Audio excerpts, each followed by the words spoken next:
പക്ഷേ ഇനി നിർത്തുകയാണ് പറയുമ്പോൾ നമുക്ക് അത് ഉൾക്കൊള്ളാൻ പറ്റില്ല. കാരണം ഇത്രയും നമ്മൾ കാത്തിരുന്ന് അപ്പം ഇനിയും ഇതിന് പല കാര്യങ്ങളും പറഞ്ഞിട്ട് നിർത്തുക എന്ന് പറയുമ്പോൾ നമുക്കത് അക്സെപ്റ്റ് ചെയ്യാൻ പറ്റില്ല. അത് പെട്ടെന്ന് തുടർന്ന് പോകണം എന്ന് തന്നെയാണ് ഇതുവരെ നടത്തിയ രക്ഷാപ്രവർത്തനം.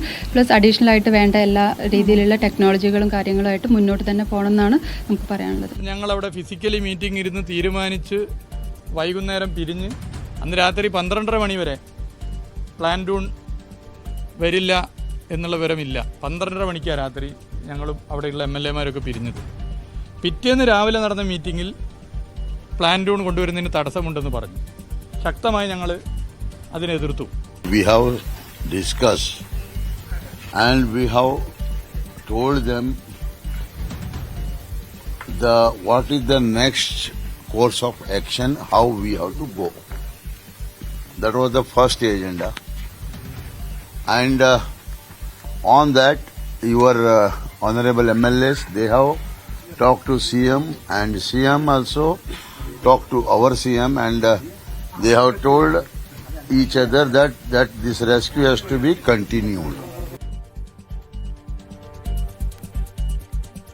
നമസ്കാരം. പുഴയിലെ വെള്ളം തെളിയുന്നവരെ കാത്തിരുന്ന ശേഷം ശിരൂരിലെ രക്ഷാദൌത്യം തുടരുമെന്നാണ് ഇന്നത്തെ ഉന്നതതല യോഗത്തിന്റെ തീരുമാനം.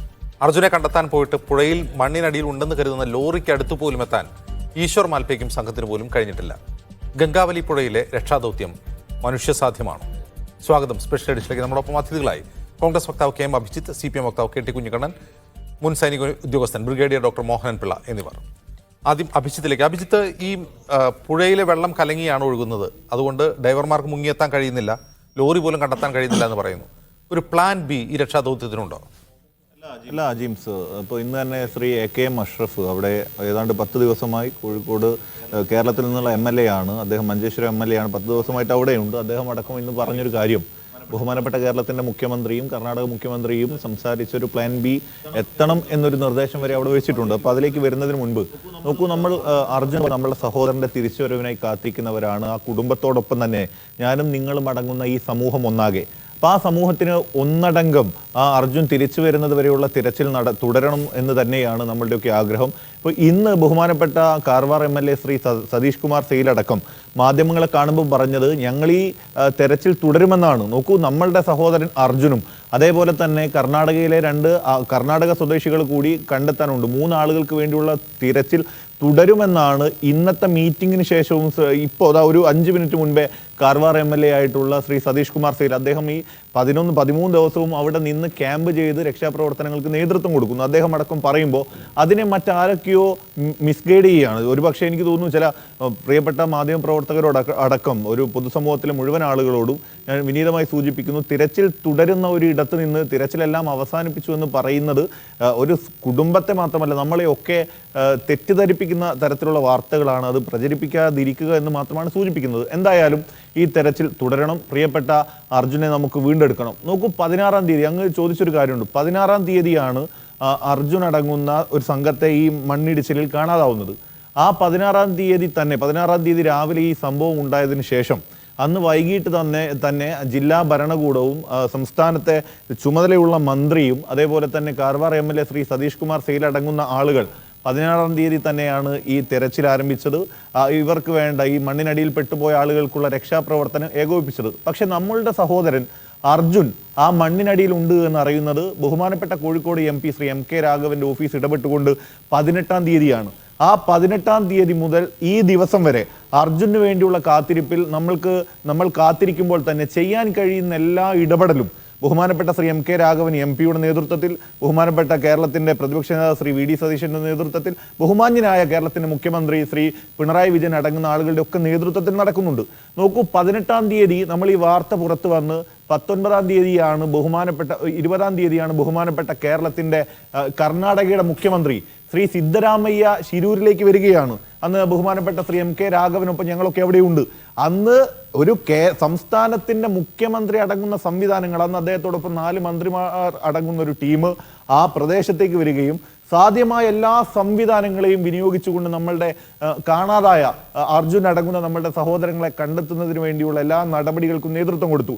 അന്ന് തന്നെ അങ്കോലയിലെ ഗസ്റ്റ് ഹൗസിൽ നിന്ന് ബഹുമാനപ്പെട്ട Shri M K Raghavan M പിയും Shri A K M Ashraf MLA അടങ്ങുന്ന ഞങ്ങൾ അന്ന് ബഹുമാനപ്പെട്ട ശ്രീ സിദ്ധരാമയ്യെ കണ്ടു. അന്ന് അർജുൻ്റെ കാര്യം പ്രത്യേകം കേൾക്കാൻ അന്ന് സിദ്ധരാമയ്യ വന്ന ഘട്ടത്തിലും പ്രതികൂലമായ കാലാവസ്ഥയായിരുന്നു. വലിയ മഴയും കാറ്റും അടങ്ങുന്ന സാഹചര്യമായിരുന്നു. അന്ന് അങ്കോള ഗസ്റ്റ് ഹൗസിൽ അർജുൻ്റെ കാര്യത്തിന് വേണ്ടി മാത്രം സിദ്ധരാമയ്യ ഇരുന്നു, കാര്യങ്ങൾ സംസാരിച്ചു, വേണ്ടതെല്ലാം ചെയ്യാനുള്ള നിർദ്ദേശം കൊടുത്തു. അതിനുശേഷം തന്നെയാണ് ആ ഘട്ടത്തിൽ തന്നെയാണ് കുടുംബത്തിന്റെ കൂടി ആവശ്യകത എന്തായിരുന്നു. NDRFന്റെയോ SDRFന്റെയോ അന്വേഷണം മാത്രം പോരാ, അവിടെ കൃത്യമായി ആർമി വേണം, നേവി വേണം. കുടുംബത്തിന്റെ ആവശ്യത്തോട് ഒപ്പം നിന്നുകൊണ്ട് ഇന്ത്യൻ ആർമിയെ, ഇന്ത്യൻ നേവിയെ അടങ്ങുന്ന എല്ലാ സംഘത്തെയും തയ്യാറെടുപ്പിച്ച് ഇത്രയും ദിവസമായി അവിടെ തിരച്ചിൽ നടക്കുകയാണ്. പക്ഷേ നമ്മളൊക്കെ ഉൾക്കൊള്ളേണ്ട ഒരു കാര്യം, നമ്മളുടെ കേരളം പോലെ ഒരു കാലാവസ്ഥയെ അല്ല അവിടെ. ഞാൻ അവിടെ 4-5 ദിവസം ഉണ്ടായിരുന്ന ഒരാളെന്ന രീതിയിൽ സൂചിപ്പിക്കട്ടെ. നമ്മളുടെ ഈ പ്രകൃതി ദുരന്തങ്ങളിൽ നമ്മൾ കാണുന്ന പുഴയുടെ സ്വഭാവമോ അല്ലെങ്കിൽ മണ്ണിടിച്ചിലിന്റെ ഭീകരതയൊന്നും അല്ല, അതിനേക്കാൾ ഭീകരമായിട്ടാണ്. ഇപ്പോൾ മാധ്യമപ്രവർത്തകർ തന്നെ ആദ്യഘട്ടങ്ങളിൽ പല മാധ്യമപ്രവർത്തകർ പോലും ഇതെന്താ നടക്കാത്തത് എന്ന് ചോദിച്ചിടത്ത് നിന്ന് അയ്യോ ഇത് ഇത്രയും ദുഷ്കരമായിരുന്നോ ഈ ഇടമെന്ന് ചോദിക്കുന്ന രീതിയിലേക്ക് കാര്യങ്ങൾ പോകുന്നു. അപ്പോൾ വലിയ പ്രതികൂലമായ സാഹചര്യമാണ്. നമുക്ക് അന്ന് ഈ പറയുന്ന ശിരൂരിലെ റോഡ് സൈഡിൽ മണ്ണിനടിയിലാണ് നമ്മൾ ഈ ചെറുപ്പക്കാരൻ എന്ന് കരുതി അവിടെയുള്ള തിരച്ചിലുകൾക്കൊക്കെ നേതൃത്വം കൊടുത്തു. അതിനുശേഷം ആ സമയം തന്നെ നേവി അവിടെ ഗംഗാവാലി പുഴയിൽ ശ്രമങ്ങൾ നടത്തിയിരുന്നു. ഗംഗാവാലി പുഴയിൽ നമ്മൾ തന്നെ കണ്ടാൽ നമുക്കറിയാം, വിഷ്വൽസിൽ നമ്മൾ കണ്ടിട്ടുണ്ടാകും, 4-5 തുരുത്തുകളായി മണ്ണ് കൂമ്പാരമായി കിടക്കുകയാണ്. ആ മണ്ണിനടിയിൽ വലിയ മരങ്ങളുണ്ട്, വാഹനങ്ങളുണ്ട്, അതേപോലെ തന്നെ വലിയ ഇലക്ട്രിക് ലൈനുകളും അതേപോലെ തന്നെ പോസ്റ്റുകളും അടങ്ങുന്ന വലിയ എല്ലാ കാര്യങ്ങളും വന്നടിഞ്ഞിരിക്കുന്ന ആ പുഴയിൽ. ആ പുഴ നമ്മൾ കാണുന്ന പോലെ വളരെ എളുപ്പമുള്ള പുഴയല്ല. അങ്ങനെ നോക്കുമ്പോഴാണ് എന്താണ് പുഴയിൽ, ഇപ്പൊ പലപ്പോഴും നമ്മളൊക്കെ ചോദിക്കുന്നുണ്ട്, എന്താ നിങ്ങൾക്ക് പുഴയിൽ ലൊക്കേറ്റ് ചെയ്തല്ലോ, സ്ഥലങ്ങൾ ലൊക്കേറ്റ് ചെയ്തല്ലോ, ആ ഇടങ്ങളിൽ നിന്ന് ലോറി വീണ്ടെടുക്കാൻ എന്താ ബുദ്ധിമുട്ടെന്ന പലരും ചോദിക്കുന്നത്. അവിടെയാണ് നമ്മൾ അങ്ങനെ വെറുതെ ഇരുന്ന് പറയുന്ന പോലെയേ അല്ല. നോക്കൂ, മരങ്ങളും മണ്ണും കല്ലും വലിയ കല്ലുകളും പാറക്കല്ലുകളും എല്ലാം അടിഞ്ഞിരിക്കുന്നിടത്ത് വലിയ സാങ്കേതിക വൈദഗ്ധ്യമുള്ള ക്യാപ്റ്റൻ മേജർ ഇന്ദ്രബാലൻ അടങ്ങുന്ന ഒരു സംവിധാനത്തെ നമ്മളുടെ കൂടി ആവശ്യത്തിന്റെ ഭാഗമായി കർണാടക ഗവൺമെന്റ് ഈ ശിരൂരിലേക്ക് കൊണ്ടുവരുന്നു. അവർ 2 ദിവസം അവർ കൃത്യമായ എല്ലാ സാങ്കേതിക വിദ്യകളെയും ഉപയോഗപ്പെടുത്തി 4 സ്ഥലങ്ങൾ ലൊക്കേറ്റ് ചെയ്യുന്നു. ആ ലൊക്കേറ്റ് ചെയ്ത ഇടത്ത് ഈ പറയുന്ന വാഹനമുണ്ട് എന്ന് പൂർണ്ണ ബോധ്യത്തിൽ റിപ്പോർട്ട് കൊടുക്കുന്നു. പക്ഷേ ആ വാഹനത്തിന്റെ അടുത്തെത്താൻ ഇതുവരെ നമുക്ക് സാധിക്കുന്നില്ല. അവിടെയാണ് നമ്മൾ അറിയേണ്ട മറ്റൊരു കാര്യം, ഈ പുഴയുടെ അടിയൊഴുക്ക് ഗുരുതരമായ ക്രമാതീതമായ അളവിലാണ്. നോക്കൂ നിങ്ങൾ, സാധാരണ ഈ പറയുന്ന അടിയൊഴുക്ക് നേവി ഉദ്യോഗസ്ഥരടക്കം സ്കൂബ ഡൈവേഴ്സ് അടക്കം ഏറ്റവും വൈദഗ്ധ്യമുള്ള ആളുകൾ ഒരു അടിയൊഴുക്കുള്ള പുഴയിൽ അല്ലെങ്കിൽ മറ്റ് ജലാശയത്തിൽ ഇറങ്ങണമെങ്കിൽ 3 മുതൽ 3.5 നോട്ടാണ് ആ അടിയൊഴുക്കിന്റെ ആ കറണ്ടിന്റെ ഫോഴ്സ് എന്ന് പറയുന്നത്. പക്ഷേ ഇവിടെ എത്രയാണ്? ഇവിടെ 6 മുതൽ 8 വരെയാണ്. നിങ്ങളൊന്ന് ആലോചിച്ച് നോക്കൂ, ഒരു ഏറ്റവും സാങ്കേതിക വൈദഗ്ധ്യമുള്ള ആളടക്കം പുഴയിൽ ഇറങ്ങണമെങ്കിൽ അതിൻ്റെ ഏറ്റവും മാക്സിമത്തിൽ പോവുക 3.5 നോട്ടാണെങ്കിൽ ഇവിടെ നമ്മളുടെ ഈ പറയുന്ന ഗംഗാവാലി പുഴയിൽ അവിടെ 6 മുതൽ 8 വരെയാണ് അതിൻ്റെ അടിയൊഴുക്ക് എന്ന് പറയുമ്പോൾ 6 to 8 നോട്ടാണ്. അപ്പോൾ അത്രയും സാധാരണ ഒരാൾ ഇറങ്ങുന്നതിൻ്റെ ഇരട്ടിയിലേറെ, അതിനേക്കാൾ ഏറെയാണ് അടിയൊഴുക്ക്. അപ്പോൾ ആ ഒരു സാഹചര്യം നമ്മൾ മനസ്സിലാക്കണം. പക്ഷെ അവിടെയും നമ്മളുടെ ഒരു പ്രതീക്ഷ, ആ പ്രദേശത്തുള്ള ഈശ്വർ മാൽപ്പെ എന്ന് പറയുന്ന ഒരു ഇത്തരം മേഖലകളിൽ വൈദഗ്ധ്യമുള്ള ഒരാളെ പോലും ഒരു ഭരണകൂടം ഇന്ത്യൻ നേവിയുടെയും ആർമിയുടെയും ഒന്നും കൺസെന്റ് ഇല്ലാതെ തങ്ങളുടെ സ്വയം റിസ്കിൽ ഇന്നലെ അങ്ങോട്ട് എത്തിക്കുകയാണ്. ആ മനുഷ്യൻ ഞാൻ ഇറങ്ങാമെന്ന് പറയുന്നു, വെള്ളത്തിൽ ഇറങ്ങുന്നു, ഒരു തവണ അദ്ദേഹം ഒഴുക്കിൽപ്പെടുന്ന സാഹചര്യം ഉണ്ടാകുന്നു. അപ്പോഴും നമ്മളുടെ പ്രതീക്ഷയാണ് ഒരുപക്ഷെ ഈ വണ്ടി കണ്ടെടുക്കുമോ എന്ന്. പക്ഷെ ഇന്ന് അദ്ദേഹം സ്ഥിരീകരിച്ച് പറഞ്ഞു, എനിക്ക് 0 വിസിബിലിറ്റി എന്നത് ഒരു ഭാഗത്ത്, പക്ഷേ എനിക്ക് ഒന്നും കാണാൻ കഴിയുന്നില്ല എന്ന് മാത്രമല്ല, ഈ വലിയ ഇലക്ട്രിക് ലൈൻ കേബിളുകൾ എന്ന് പറഞ്ഞാൽ വലിയ കപ്പാസിറ്റി ഉള്ള കേബിളുകളും മരങ്ങളും കല്ലും ചില്ലും അടങ്ങുന്ന എല്ലാം നിറഞ്ഞ് എനിക്ക് ആ വാഹനത്തിന്റെ അടുത്ത് പോലും എത്താൻ സാധിക്കുന്നില്ല, എനിക്ക് അടിയിൽ നിൽക്കാൻ പോലും സാധിക്കുന്നില്ല. അത്രമേൽ ഭീകരമായ ഒരു അടിയൊഴുക്കടക്കമുണ്ട്. അപ്പോൾ ഇത് പ്രതികൂലമായ ഒരു സാഹചര്യമാണ്. ഇനിയെങ്കിലും നമ്മൾ ഉൾക്കൊള്ളേണ്ടത് ആ പ്രതികൂലമായ സാഹചര്യത്തിലാണ് ഒരു സംവിധാനത്തിന് ചെയ്യാൻ കഴിയുന്നതിൻ്റെ മാക്സിമത്തിലുള്ള തെരച്ചിലുകൾ തുടരുന്നത്. ആ തെരച്ചിൽ തുടരും. അത് നേരത്തെ പലരും തെറ്റിദ്ധരിപ്പിക്കപ്പെട്ട പോലെ ഈ തെരച്ചിൽ അവസാനിച്ചിട്ടില്ല, തെരച്ചിൽ തുടരും എന്ന പ്രഖ്യാപനം ആശ്വാസകരമാണ്, പ്രതീക്ഷാ നിർഭരമാണ്. പക്ഷേ എന്താണ് നിങ്ങൾ ചെയ്യാൻ പോകുന്നത് ഇനി മുതൽ? നോക്കൂ, അതിനുവേണ്ടി ഞാൻ നേരത്തെ സൂചിപ്പിച്ചു, അണ്ടർ കറന്റ് 8 to 6 to 8 നോട്ടാണെങ്കിലും അവിടെയും അദ്ദേഹം ട്രെഡ്ജിനെ കുറിച്ച് സൂചിപ്പിച്ചിരുന്നു. എന്താ ട്രെഡ്ജ് കൊണ്ടുവരാനുള്ള ബുദ്ധിമുട്ട്? ട്രെഡ്ജ് കൊണ്ടുവരുന്ന വഴിയിൽ 2 പാലങ്ങളുണ്ട്. ഒന്ന് കൊങ്കണുമായി ബന്ധപ്പെട്ടൊരു പാലം, അതേപോലെ തന്നെ അവിടെ ഗംഗാവാലി പുഴയുമായി ബന്ധപ്പെട്ട പാലം. 2 പാലങ്ങൾ മറികടന്ന് വേണം ട്രെഡ്ജ് ഈ സ്ഥലത്ത് എത്തിക്കാൻ. പക്ഷെ അങ്ങനെ നോക്കുമ്പോൾ അതിന് പാലത്തിനും വെള്ളത്തിനും ഇടയിലുള്ള ഗ്യാപ്പ് ഏറ്റവും മിനിമം 10 മീറ്റർ വേണം. പക്ഷെ അതില്ല, 5 to 7 മീറ്റർ വരെയുള്ളൂ. ഒന്നെങ്കിൽ പാലം പൊളിക്കുക, പക്ഷെ അത് സാധ്യമായ കാര്യമല്ല. അപ്പോൾ ട്രെഡ്ജ് ഗോവയിൽ നിന്ന് കൊണ്ടുവരാനുള്ള എല്ലാ ചർച്ചകളും നടത്തി, കൊണ്ടുവരാനുള്ള തയ്യാറെടുപ്പ് നടത്തി. പക്ഷേ ഈ പാലങ്ങളുടെ ഒരു എന്താ പറയുക, പാലങ്ങൾ ഉണ്ട് എന്നുള്ളത് കൊണ്ട് ഈ സ്ഥലത്തേക്ക് ശിരൂരിലെ ഗംഗാവാലി പുഴയിലേക്ക് ട്രെഡ്ജ് കൊണ്ടുവരാനുള്ള ബുദ്ധിമുട്ട് അവിടെ നിൽക്കുന്നുണ്ട്. പക്ഷെ അത് വാഹനമാർഗം കൊണ്ടുവരാൻ വേണ്ടി ശ്രമിക്കുമ്പോൾ അതിനും പല കാരണങ്ങളാൽ അതിനും ഈ സമയം വരെ സാധ്യമായിട്ടില്ല. അതേസമയം ഇന്നലെ ഫാൻഡൂൺ കൊണ്ടുവരുന്നതുമായി ബന്ധപ്പെട്ടൊരു കാര്യം പറഞ്ഞിരുന്നു. അപ്പോൾ ഇന്ന് ഫാൻഡൂൺ വാഹനത്തിൽ കയറ്റുന്ന സാഹചര്യം പോലും ഉണ്ടായി. പക്ഷേ ഫാൻഡൂൺ 25 ടണ്ണിന് മുകളിലാണ്. 15 ടണ്ണ് വരെ ആ വാഹനം ഇത് കൊണ്ടുവരാനുള്ള കപ്പാസിറ്റി വാഹനത്തിനുള്ളൂ. പക്ഷേ 25 ടണ്ണിന് മുകളിലുള്ള ഫാൻഡൂൺ ഇതുവരെ കൊണ്ടുവരാൻ സാധിച്ചിട്ടില്ല. അപ്പോൾ അപ്പോഴാണ് ശ്രീ കാർവാർ MLA, ഞാൻ വീണ്ടും അദ്ദേഹത്തിൻ്റെ പ്രവർത്തനങ്ങളെയൊക്കെ അഭിവാദ്യം ചെയ്യുന്നു. അപ്പോൾ ആ സതീഷ് കുമാർ സെയിൽ എന്ന് പറയുന്ന കാർവാർ MLA വീണ്ടും ഇടപെട്ട് അവർ തെരഞ്ഞ് ട്രിച്ചിയിൽ ഒരു എന്താ പറയുക, വെള്ളത്തിൽ ഫ്ലോട്ടിംഗ് JCB ടൈപ്പ് ഒരു മെഷീൻ ഉണ്ട് എന്ന് പറയുന്നു. പക്ഷേ പിന്നീടാണ് ചർച്ച ചെയ്തറിഞ്ഞത് ട്രിച്ചിയിലല്ല, തൃശ്ശൂരാണ്. അപ്പോൾ ഇന്ന് ആ തൃശ്ശൂരിലുള്ള കളക്ടറുമായിട്ടൊക്കെയുള്ള ചർച്ചകൾ നടക്കുന്നു, ഇടപെടൽ നടക്കുന്നു. ആ ഫ്ലോട്ടിംഗ് JCB എങ്കിലും വാഹനത്തിൽ കൊണ്ടുവരാൻ സാധിക്കുമെങ്കിൽ അത് കൊണ്ടുവന്ന് അതടക്കമുള്ള രക്ഷാപ്രവർത്തനം തുടരും എന്നുള്ളതാണ് ഇപ്പോൾ നിലവിൽ തീരുമാനിച്ചിരിക്കുന്നത്. ശരി, ശ്രീ KT കുഞ്ഞിക്കണ്ണൻ, ഇന്ന് മന്ത്രി മുഹമ്മദ് റിയാസ് പറഞ്ഞത് ഈ രക്ഷാപ്രവർത്തനം താൽക്കാലികമായി നിർത്തിയത് ദൗർഭാഗ്യകരമാണ്, സാധ്യതകൾ പരിശോധിക്കണമായിരുന്നു, സാധ്യതകൾ പ്രയോജനപ്പെടുത്തണമായിരുന്നു എന്നൊക്കെയാണ്. ഈ ഘട്ടത്തിൽ എന്താണ് ചെയ്യുക? ഇത് മനുഷ്യസാധ്യമായ ഒരു രക്ഷാദൗത്യമാണോ? മനുഷ്യസാധ്യമാണോ എന്ന് ഇത്തരം ദുരന്തമുഖത്ത് നിന്ന് ചോദിക്കുന്നതിൽ അർത്ഥമില്ല. മനുഷ്യന് സാധ്യമായ എല്ലാത്തിനെയും കോർഡിനേറ്റ് ചെയ്യുക എന്നുള്ളതാണ് ഏറ്റവും പ്രധാനം. ഇന്ത്യയുടെ പ്രതിരോധ വകുപ്പിനോടും നേവിയോടൊക്കെ തന്നെ കേരളവും കർണാടക സർക്കാരും ആവശ്യമായ രീതിയിലുള്ള രക്ഷാപ്രവർത്തനത്തിനുള്ള എല്ലാ ഉപകരണങ്ങളും, ഇപ്പോൾ ഡഡ്ജായാലും അതുപോലെ തന്നെ പാൻഡൂണ, ഇതൊക്കെ എത്തിക്കണമെന്നുള്ളത് വളരെ നേരത്തെ തന്നെ പറഞ്ഞുകൊണ്ടിരിക്കുന്ന കാര്യമാണ്. ഇതുപോലെ അടിയൊഴുക്കുള്ള ഒരു പുഴയിൽ ഇപ്പോൾ നമുക്ക് തന്നെ കണക്കാക്കാനാവാത്ത രീതിയിലുള്ള ഒരുപാട് പ്രതികൂലതകളുള്ളൊരു പുഴയുടെ ഒഴുക്കിൽ ഇത് കണ്ടെത്തുക എന്ന് പറയുന്നത് കുറച്ച് വൈഷമ്യമുള്ളതാണ്. പക്ഷേ നമ്മുടെ സംവിധാനങ്ങൾക്ക് അതിനെ ശരിയായ രീതിയിൽ ഏകോപിപ്പിക്കുകയാണെങ്കിൽ അതിനുള്ള സാധ്യതയുണ്ട് എന്നാണ് പല വിദഗ്ധന്മാരും നേരത്തെ മുതൽ തന്നെ ചൂണ്ടിക്കാണിച്ചത്. അജിംസെ, നമ്മൾ ഈ കാര്യത്തിൽ മനസ്സിലാക്കേണ്ടത് ഈ സംഭവം ഉണ്ടായതു മുതലുള്ള ഒരു തരം അനാസ്ഥ എന്നൊക്കെ പറയാമോ എങ്കിൽ അങ്ങനെ തന്നെ പറയാം. ഒരു തരം ഈ കാര്യത്തിൽ വേണ്ടത്ര ഒരു ഉത്തരവാദിത്ത ബോധത്തോടു കൂടി രക്ഷാപ്രവർത്തനങ്ങൾ നടത്താനോ, ഇത്രയും പ്രതികൂലമായ ഒരു ഭൂപ്രദേശത്ത് ഗംഗാവാലി പോലെയുള്ള ഒരു വലിയ അടിയൊഴുക്കുള്ള പുഴയിൽ ഈ രക്ഷാപ്രവർത്തനത്തിന് ആവശ്യമായിട്ടുള്ള വിദഗ്ധന്മാരെയും സംവിധാനങ്ങളെയൊക്കെ അവിടെ എത്തിക്കാനോ ഉള്ള എന്തോ ഒരു തരം ഉദാസീനത കർണാടക സർക്കാരിൻ്റെ ഭാഗത്തുനിന്നുണ്ടായിട്ടുണ്ട്. ഇപ്പോൾ നമുക്കെല്ലാവർക്കും അറിയാമല്ലോ, 4 ദിവസം കഴിഞ്ഞ ശേഷം കേരള മുഖ്യമന്ത്രിയുടെ കത്തും ഇടപെടലും ഉണ്ടായതിനു ശേഷമാണ് നമ്മളിന്ന് മനസ്സിലാക്കുന്ന, മാധ്യമങ്ങളെല്ലാം അത് റിപ്പോർട്ട് ചെയ്തിട്ടുള്ളതാണ്, നമ്മളിന്ന് മനസ്സിലാക്കുന്ന രീതിയിലുള്ള രക്ഷാദൗത്യം സർക്കാരിൻ്റെ ഒരു പരിപാടിയായിട്ട് അവിടെ വന്ന് അതുവരെ ഇതിൽ നിന്ന് ഒഴിഞ്ഞു നിൽക്കുകയാണ്. തീർച്ചയായിട്ടും കാർവാർ MLA ഉൾപ്പെടെയുള്ള ആളുകൾ ആ സ്പോട്ടിലുണ്ട്, അവരിതിനെ പരമാവധി കോർഡിനേറ്റ് ചെയ്യാൻ ശ്രമിച്ചിട്ടുണ്ട്. അതൊക്കെ നമ്മൾ കാണുമ്പോൾ തന്നെ ഒരു ഗവൺമെൻറ് എന്ന നിലക്ക് രാജ്യത്തെ ഇപ്പം ആ കർണാടകക്കാരായ 7 പേര് ഇപ്പോഴും 3 പേരുടെ ബോഡി കിട്ടിയിട്ടില്ല. ഇതാ നമ്മുടെ പ്രിയപ്പെട്ട അർജുനൻ മണ്ണിനടിയിലാണോ, പുഴയിലാണോ, ഒഴുകിപ്പോയോ, ഒന്നും അറിയില്ല. ഈ അനിശ്ചിതത്വത്തിന് ആരാണ് ഉത്തരവാദി എന്ന പ്രശ്നം വളരെ പ്രധാനമാണ്. പക്ഷേ നമ്മൾ കാണേണ്ടത് ഇത്തരം വൈഷമ്യങ്ങളൊക്കെ ഉണ്ടാകുമ്പോൾ ഒരു സ്റ്റേറ്റ്, ഒരു ഭരണകൂടം എങ്ങനെയാണ് പ്രവർത്തിക്കേണ്ടത്, ആ ഭരണകൂടം അതിൻ്റെ ഉത്തരവാദിത്തം നിർവഹിച്ചിട്ടുണ്ടോ എന്നുള്ള കാര്യം വളരെ പ്രധാനപ്പെട്ട ചോദ്യമായിട്ട് അർജുനെ കാത്തിരിക്കുന്ന നമ്മുടെ എല്ലാ മനസ്സിൽ ഉയർന്നു വരികയാണ്. അതിന് ഉത്തരം പറയണം എന്ന് പറഞ്ഞു കഴിഞ്ഞാൽ ഇന്ന് മന്ത്രി പങ്കെടുക്കുന്ന അവിടുത്തെ ഇൻസ്പെക്ഷൻ ബംഗ്ലാവിലെ ഒരു യോഗത്തിൻ്റെ പേരിലാണ് 3:30 ഈ തെരച്ചിൽ നിർത്തിയത്. പക്ഷേ ഇന്നലത്തേക്കാൾ കാലാവസ്ഥ അനുകൂലമായ ഒരു സാഹചര്യം ശിരൂരിലുണ്ട് എന്നുള്ളത് നമുക്കെല്ലാം അറിയാവുന്നതാണ്, മാധ്യമങ്ങൾ റിപ്പോർട്ട് ചെയ്തതാണ്. പക്ഷേ ഇപ്പോഴെന്താണ്, യോഗത്തിന് ശേഷം രക്ഷാദൗത്യം തുടരും എന്നാണ് പറഞ്ഞത്. വളരെ സ്വാഗതാർഹമായ കാര്യമാണ്. ഇവിടെ അഭിജിത്തും അത് തന്നെ ആവർത്തിക്കുകയാണ്. പക്ഷേ ഏതോ രീതിയിൽ ഇത് നിർത്തിവെക്കാനുള്ള, ഇപ്പോൾ കർണാടകയും കേരളവും തമ്മിലൊക്കെ ഉള്ളൊരു വ്യത്യാസമുണ്ട്. ഇവിടെയാകുമ്പോൾ ഒരു ദുരന്തമുണ്ടാകുമ്പോൾ സ്റ്റേറ്റ് മാത്രമല്ല ജനങ്ങളും സ്റ്റേറ്റുമൊക്കെ ഒന്നിച്ചിറങ്ങുകയാണ്. അങ്ങനെ ഒന്നിച്ചിറങ്ങി ആ ദുരന്തത്തിൻ്റെ ഇതിൽ നിന്ന് മുഴുവൻ അതിൽ പെട്ടുപോയ മനുഷ്യരെ രക്ഷിക്കാനും ആ ദുരന്തമുണ്ടാക്കിയ തടസ്സങ്ങളും പ്രശ്നങ്ങളും പരിഹരിക്കാനുമുള്ള ഒരു കൂട്ടായ്മയുണ്ട്. കർണാടക പോലെ ഒരു സംസ്ഥാനത്ത് നിന്ന് അത് പ്രതീക്ഷിക്കുന്നതിൽ അർത്ഥമില്ല എന്ന് നമ്മളിപ്പോൾ അനുഭവത്തിലൂടെ മനസ്സിലാക്കുകയാണ്. അതിന് മുൻകൈ എടുക്കേണ്ട അവിടുത്തെ സ്റ്റേറ്റ് വേണ്ടത്ര ബാഹ്യ സമ്മർദ്ദങ്ങൾ വരുമ്പോൾ മാത്രമാണ് അവരെന്ത് ചെയ്യുന്നത്, നിലപാട് സ്വീകരിക്കുന്നത്, അവർ രംഗത്തേക്ക് വരുന്നത്, അവരെന്താണ് ഒഴിഞ്ഞു നിൽക്കുന്നത് പോലെ ഈ കാര്യത്തിൽ ഒരു ഉത്തരവാദിത്വ ബോധം കാണിക്കാത്തത് പോലെയുണ്ട്.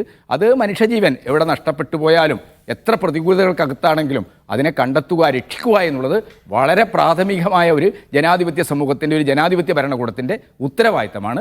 ആ ഉത്തരവാദിത്തം നിർവഹിക്കുന്നതിൽ ഇതിൻ്റെ തുടക്കം മുതൽ തന്നെ ചില വീഴ്ചകൾ ഉണ്ടായിട്ടുണ്ട്. അതിപ്പോഴും ഞാൻ അവിടുത്തെ ഈ ഗംഗാവാലി പുഴയുടെ ആ പ്രദേശത്തിൻ്റെ ഒന്നും പ്രതികൂലതകളെ കാണാതെയല്ല ഇത് പറയുന്നത്. ഇപ്പോഴും ഈ സ്റ്റേറ്റിന് ഈ കാര്യങ്ങൾ ഏകോപിപ്പിക്കുന്നതിൽ വലിയ രീതിയിലുള്ളൊരു ഉദാസീനത സ്റ്റേറ്റിനുണ്ട്. അതുതന്നെയാണ് ഇപ്പോഴും ഈ അനിശ്ചിതത്വം നിലനിൽക്കുന്നതിന് കാരണം. ശരി, ബ്രിഗേഡിയർ മോഹൻ പിള്ള, മനുഷ്യന് സാധ്യമാവുന്ന രീതിയിലുള്ള സ്കൂബ ഡൈവേഴ്സ് എല്ലാം തെരച്ചിൽ നടത്തുന്നുണ്ട്. പക്ഷേ ആ പുഴയുടെ അവസ്ഥ നമുക്കറിയാം, ഒന്നും കാണാൻ കഴിയാത്ത അവസ്ഥയാണ്. അതിശക്തമായ അടിയൊഴുക്കുമുണ്ട്. ഇപ്പോൾ മനുഷ്യസാധ്യമല്ല മുങ്ങി കണ്ടെത്തൽ എന്നുള്ളിടത്ത് യന്ത്രത്തിന്, സാങ്കേതിക വിദ്യയ്ക്ക് ഇനി എന്ത് സാധ്യതയാണുള്ളത് അവിടെ?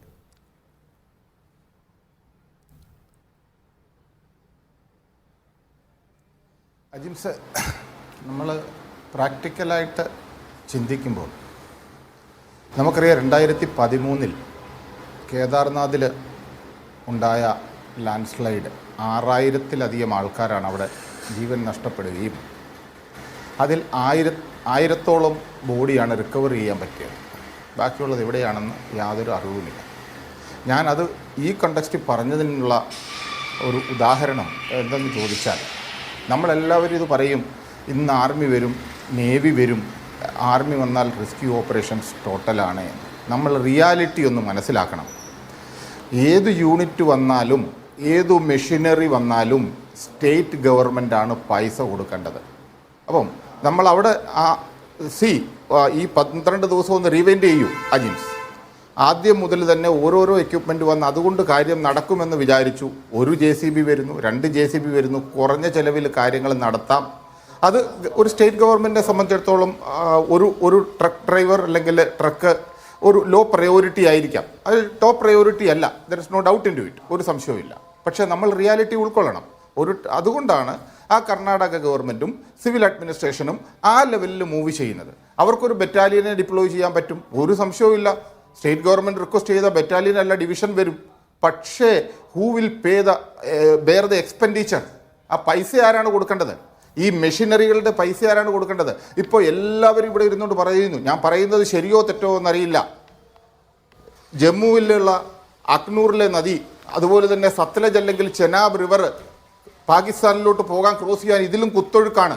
അക്കരയ്ക്ക് പോകാൻ ടാങ്കുകളും ഒക്കെ എങ്ങനെയാണ് ഒറ്റ ദിവസം കൊണ്ട് ക്രോസ് ചെയ്യുന്നത്?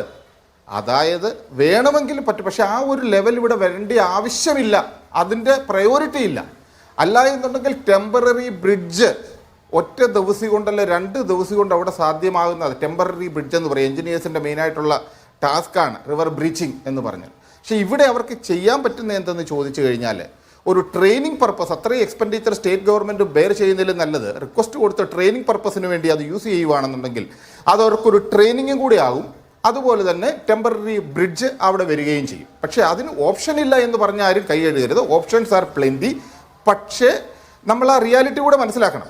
ആ ഒരു ലെവലിലോട്ട് പോകണം. 1, 2 സെറ്റ് ആൻ എക്സാമ്പിൾ ഉണ്ട്. ഇപ്പോൾ കർണാടകത്തിൽ ഈ ഒരു ഓപ്പറേഷന് വേണ്ടി ഇത്രയധികം സന്നാഹങ്ങൾ ചെയ്യുമ്പോൾ നാളെ വേറെ എവിടെയെങ്കിലും ഡിലേ പറ്റിക്കഴിഞ്ഞു കഴിഞ്ഞാൽ വീണ്ടും കൺഫ്യൂഷനും ആരോപണങ്ങളും പ്രത്യാരോപണങ്ങളും വരും. സാഹചര്യങ്ങൾ ആണ് ആദ്യം നമ്മൾ ഇതിനകത്ത് മനസ്സിലാക്കേണ്ടത്. ആ സാഹചര്യം മനസ്സിലാക്കാതെ നമ്മളെല്ലാം പ്രതികരിക്കുകയാണ്. ശരിയാണ്, നമ്മളുടെ വൈകാരിക പ്രതികരണമാണ്. ആ പ്രതികരണം കൊണ്ട് ഇപ്പോൾ ലിമിറ്റഡ് റിസോഴ്സസ് വെച്ച് മാക്സിമം റിസൾട്ട് എടുക്കാം എന്നുള്ള രീതിയിൽ. അതുകൊണ്ടാണല്ലോ ഈശ്വർ മൽപേ പോലും സ്റ്റേറ്റ് ഗവൺമെന്റ് റിക്വസ്റ്റ് ചെയ്ത് കൊണ്ടുവന്നത്. താൽക്കാലിക പാലം ഉണ്ടാക്കിയാൽ ഇവിടെ എങ്ങനെയാണ് അത് രക്ഷാദൗത്യം സഹായിക്കുക? താൽക്കാലിക പാലത്തിൽ നിന്നുകൊണ്ട് തന്നെ നമുക്ക് general Indrapal Nambiar sir point ചെയ്ത സ്പോട്ടിൽ നിയർ ബൈ ചെല്ലാൻ പറ്റും. നിയർ ബൈ ചെന്നുകൊണ്ട് തന്നെ ലോങ് ആം JCB വെച്ച് നമുക്കത് മാക്സിമം സോയിൽ റിമൂവ് ചെയ്യാൻ പറ്റും, ഒരു സംശയവുമില്ല. ഏത് പോയിന്റിൽ വല്ലതും bridge on the top of that, അതിൻ്റെ മേളിൽ കൂടിയുള്ള ബ്രിഡ്ജാണ്, ടെമ്പററി ബ്രിഡ്ജ്. അവിടെ നിന്നുകൊണ്ട് പക്ഷേ ഇറ്റ്സ് എ വെരി കോസ്റ്റ്ലി ഫാക്ടറാണ്. അതുപോലെ തന്നെ അത് അത്രയും വേണോ എന്നുള്ള ഒരു കാര്യം കൂടിയുണ്ട്. അത് 100% ആണ്. അങ്ങനെ ടെമ്പററി ആയിട്ട് ഉണ്ടാക്കുന്ന ബ്രിഡ്ജിൽ കൂടിയാണ് ടാങ്കുകൾ പോകുന്നത്, ബാറ്റിൽ ടാങ്കുകൾ ക്രോസ് ചെയ്യുന്നത് അജിംസേ. അപ്പം അത് നമ്മൾ ഒരിക്കലും മറക്കരുത്. അതില്ല എന്ന് ആർക്കെങ്കിലും എതിര് പറയാനും പറ്റില്ല. അത് റിവറിൽ ഒഴുക്കുണ്ടോ ഒഴുക്കില്ലയോ എന്നുള്ളതല്ല പ്രശ്നം. അവിടെ നിന്നുള്ള ആ മൺകൂനകൾ ക്ലിയർ ചെയ്യാൻ പറ്റും. പക്ഷേ ആ ഒരു ലെവൽ, ഞാൻ അതാണ് പറഞ്ഞത്, പ്രയോറിറ്റി നമ്മൾ ആ രീതിയിൽ ചിന്തിക്കണം. One has to be very practical. നമുക്ക് വൈകാരികമാണ് ഒരാൾ ട്രക്ക് ഉൾപ്പെടെ നദിക്കടിയിൽ ഉണ്ട് എന്ന് പറഞ്ഞിട്ട് അത്രയും ആ ഒരു ലെവലിലോട്ട് പോകണോ എന്നുകൂടിയാണ് ആലോചിക്കേണ്ടത്. അല്ലാതെ ഇപ്പോൾ ആർമി വന്നു അല്ല ഫെയിലായി, നേവി വന്നു ഫെയിലായി, I won't agree to that. അത് റിയാലിറ്റി എന്താണെന്ന് നമ്മൾ മനസ്സിലാക്കുന്നില്ല.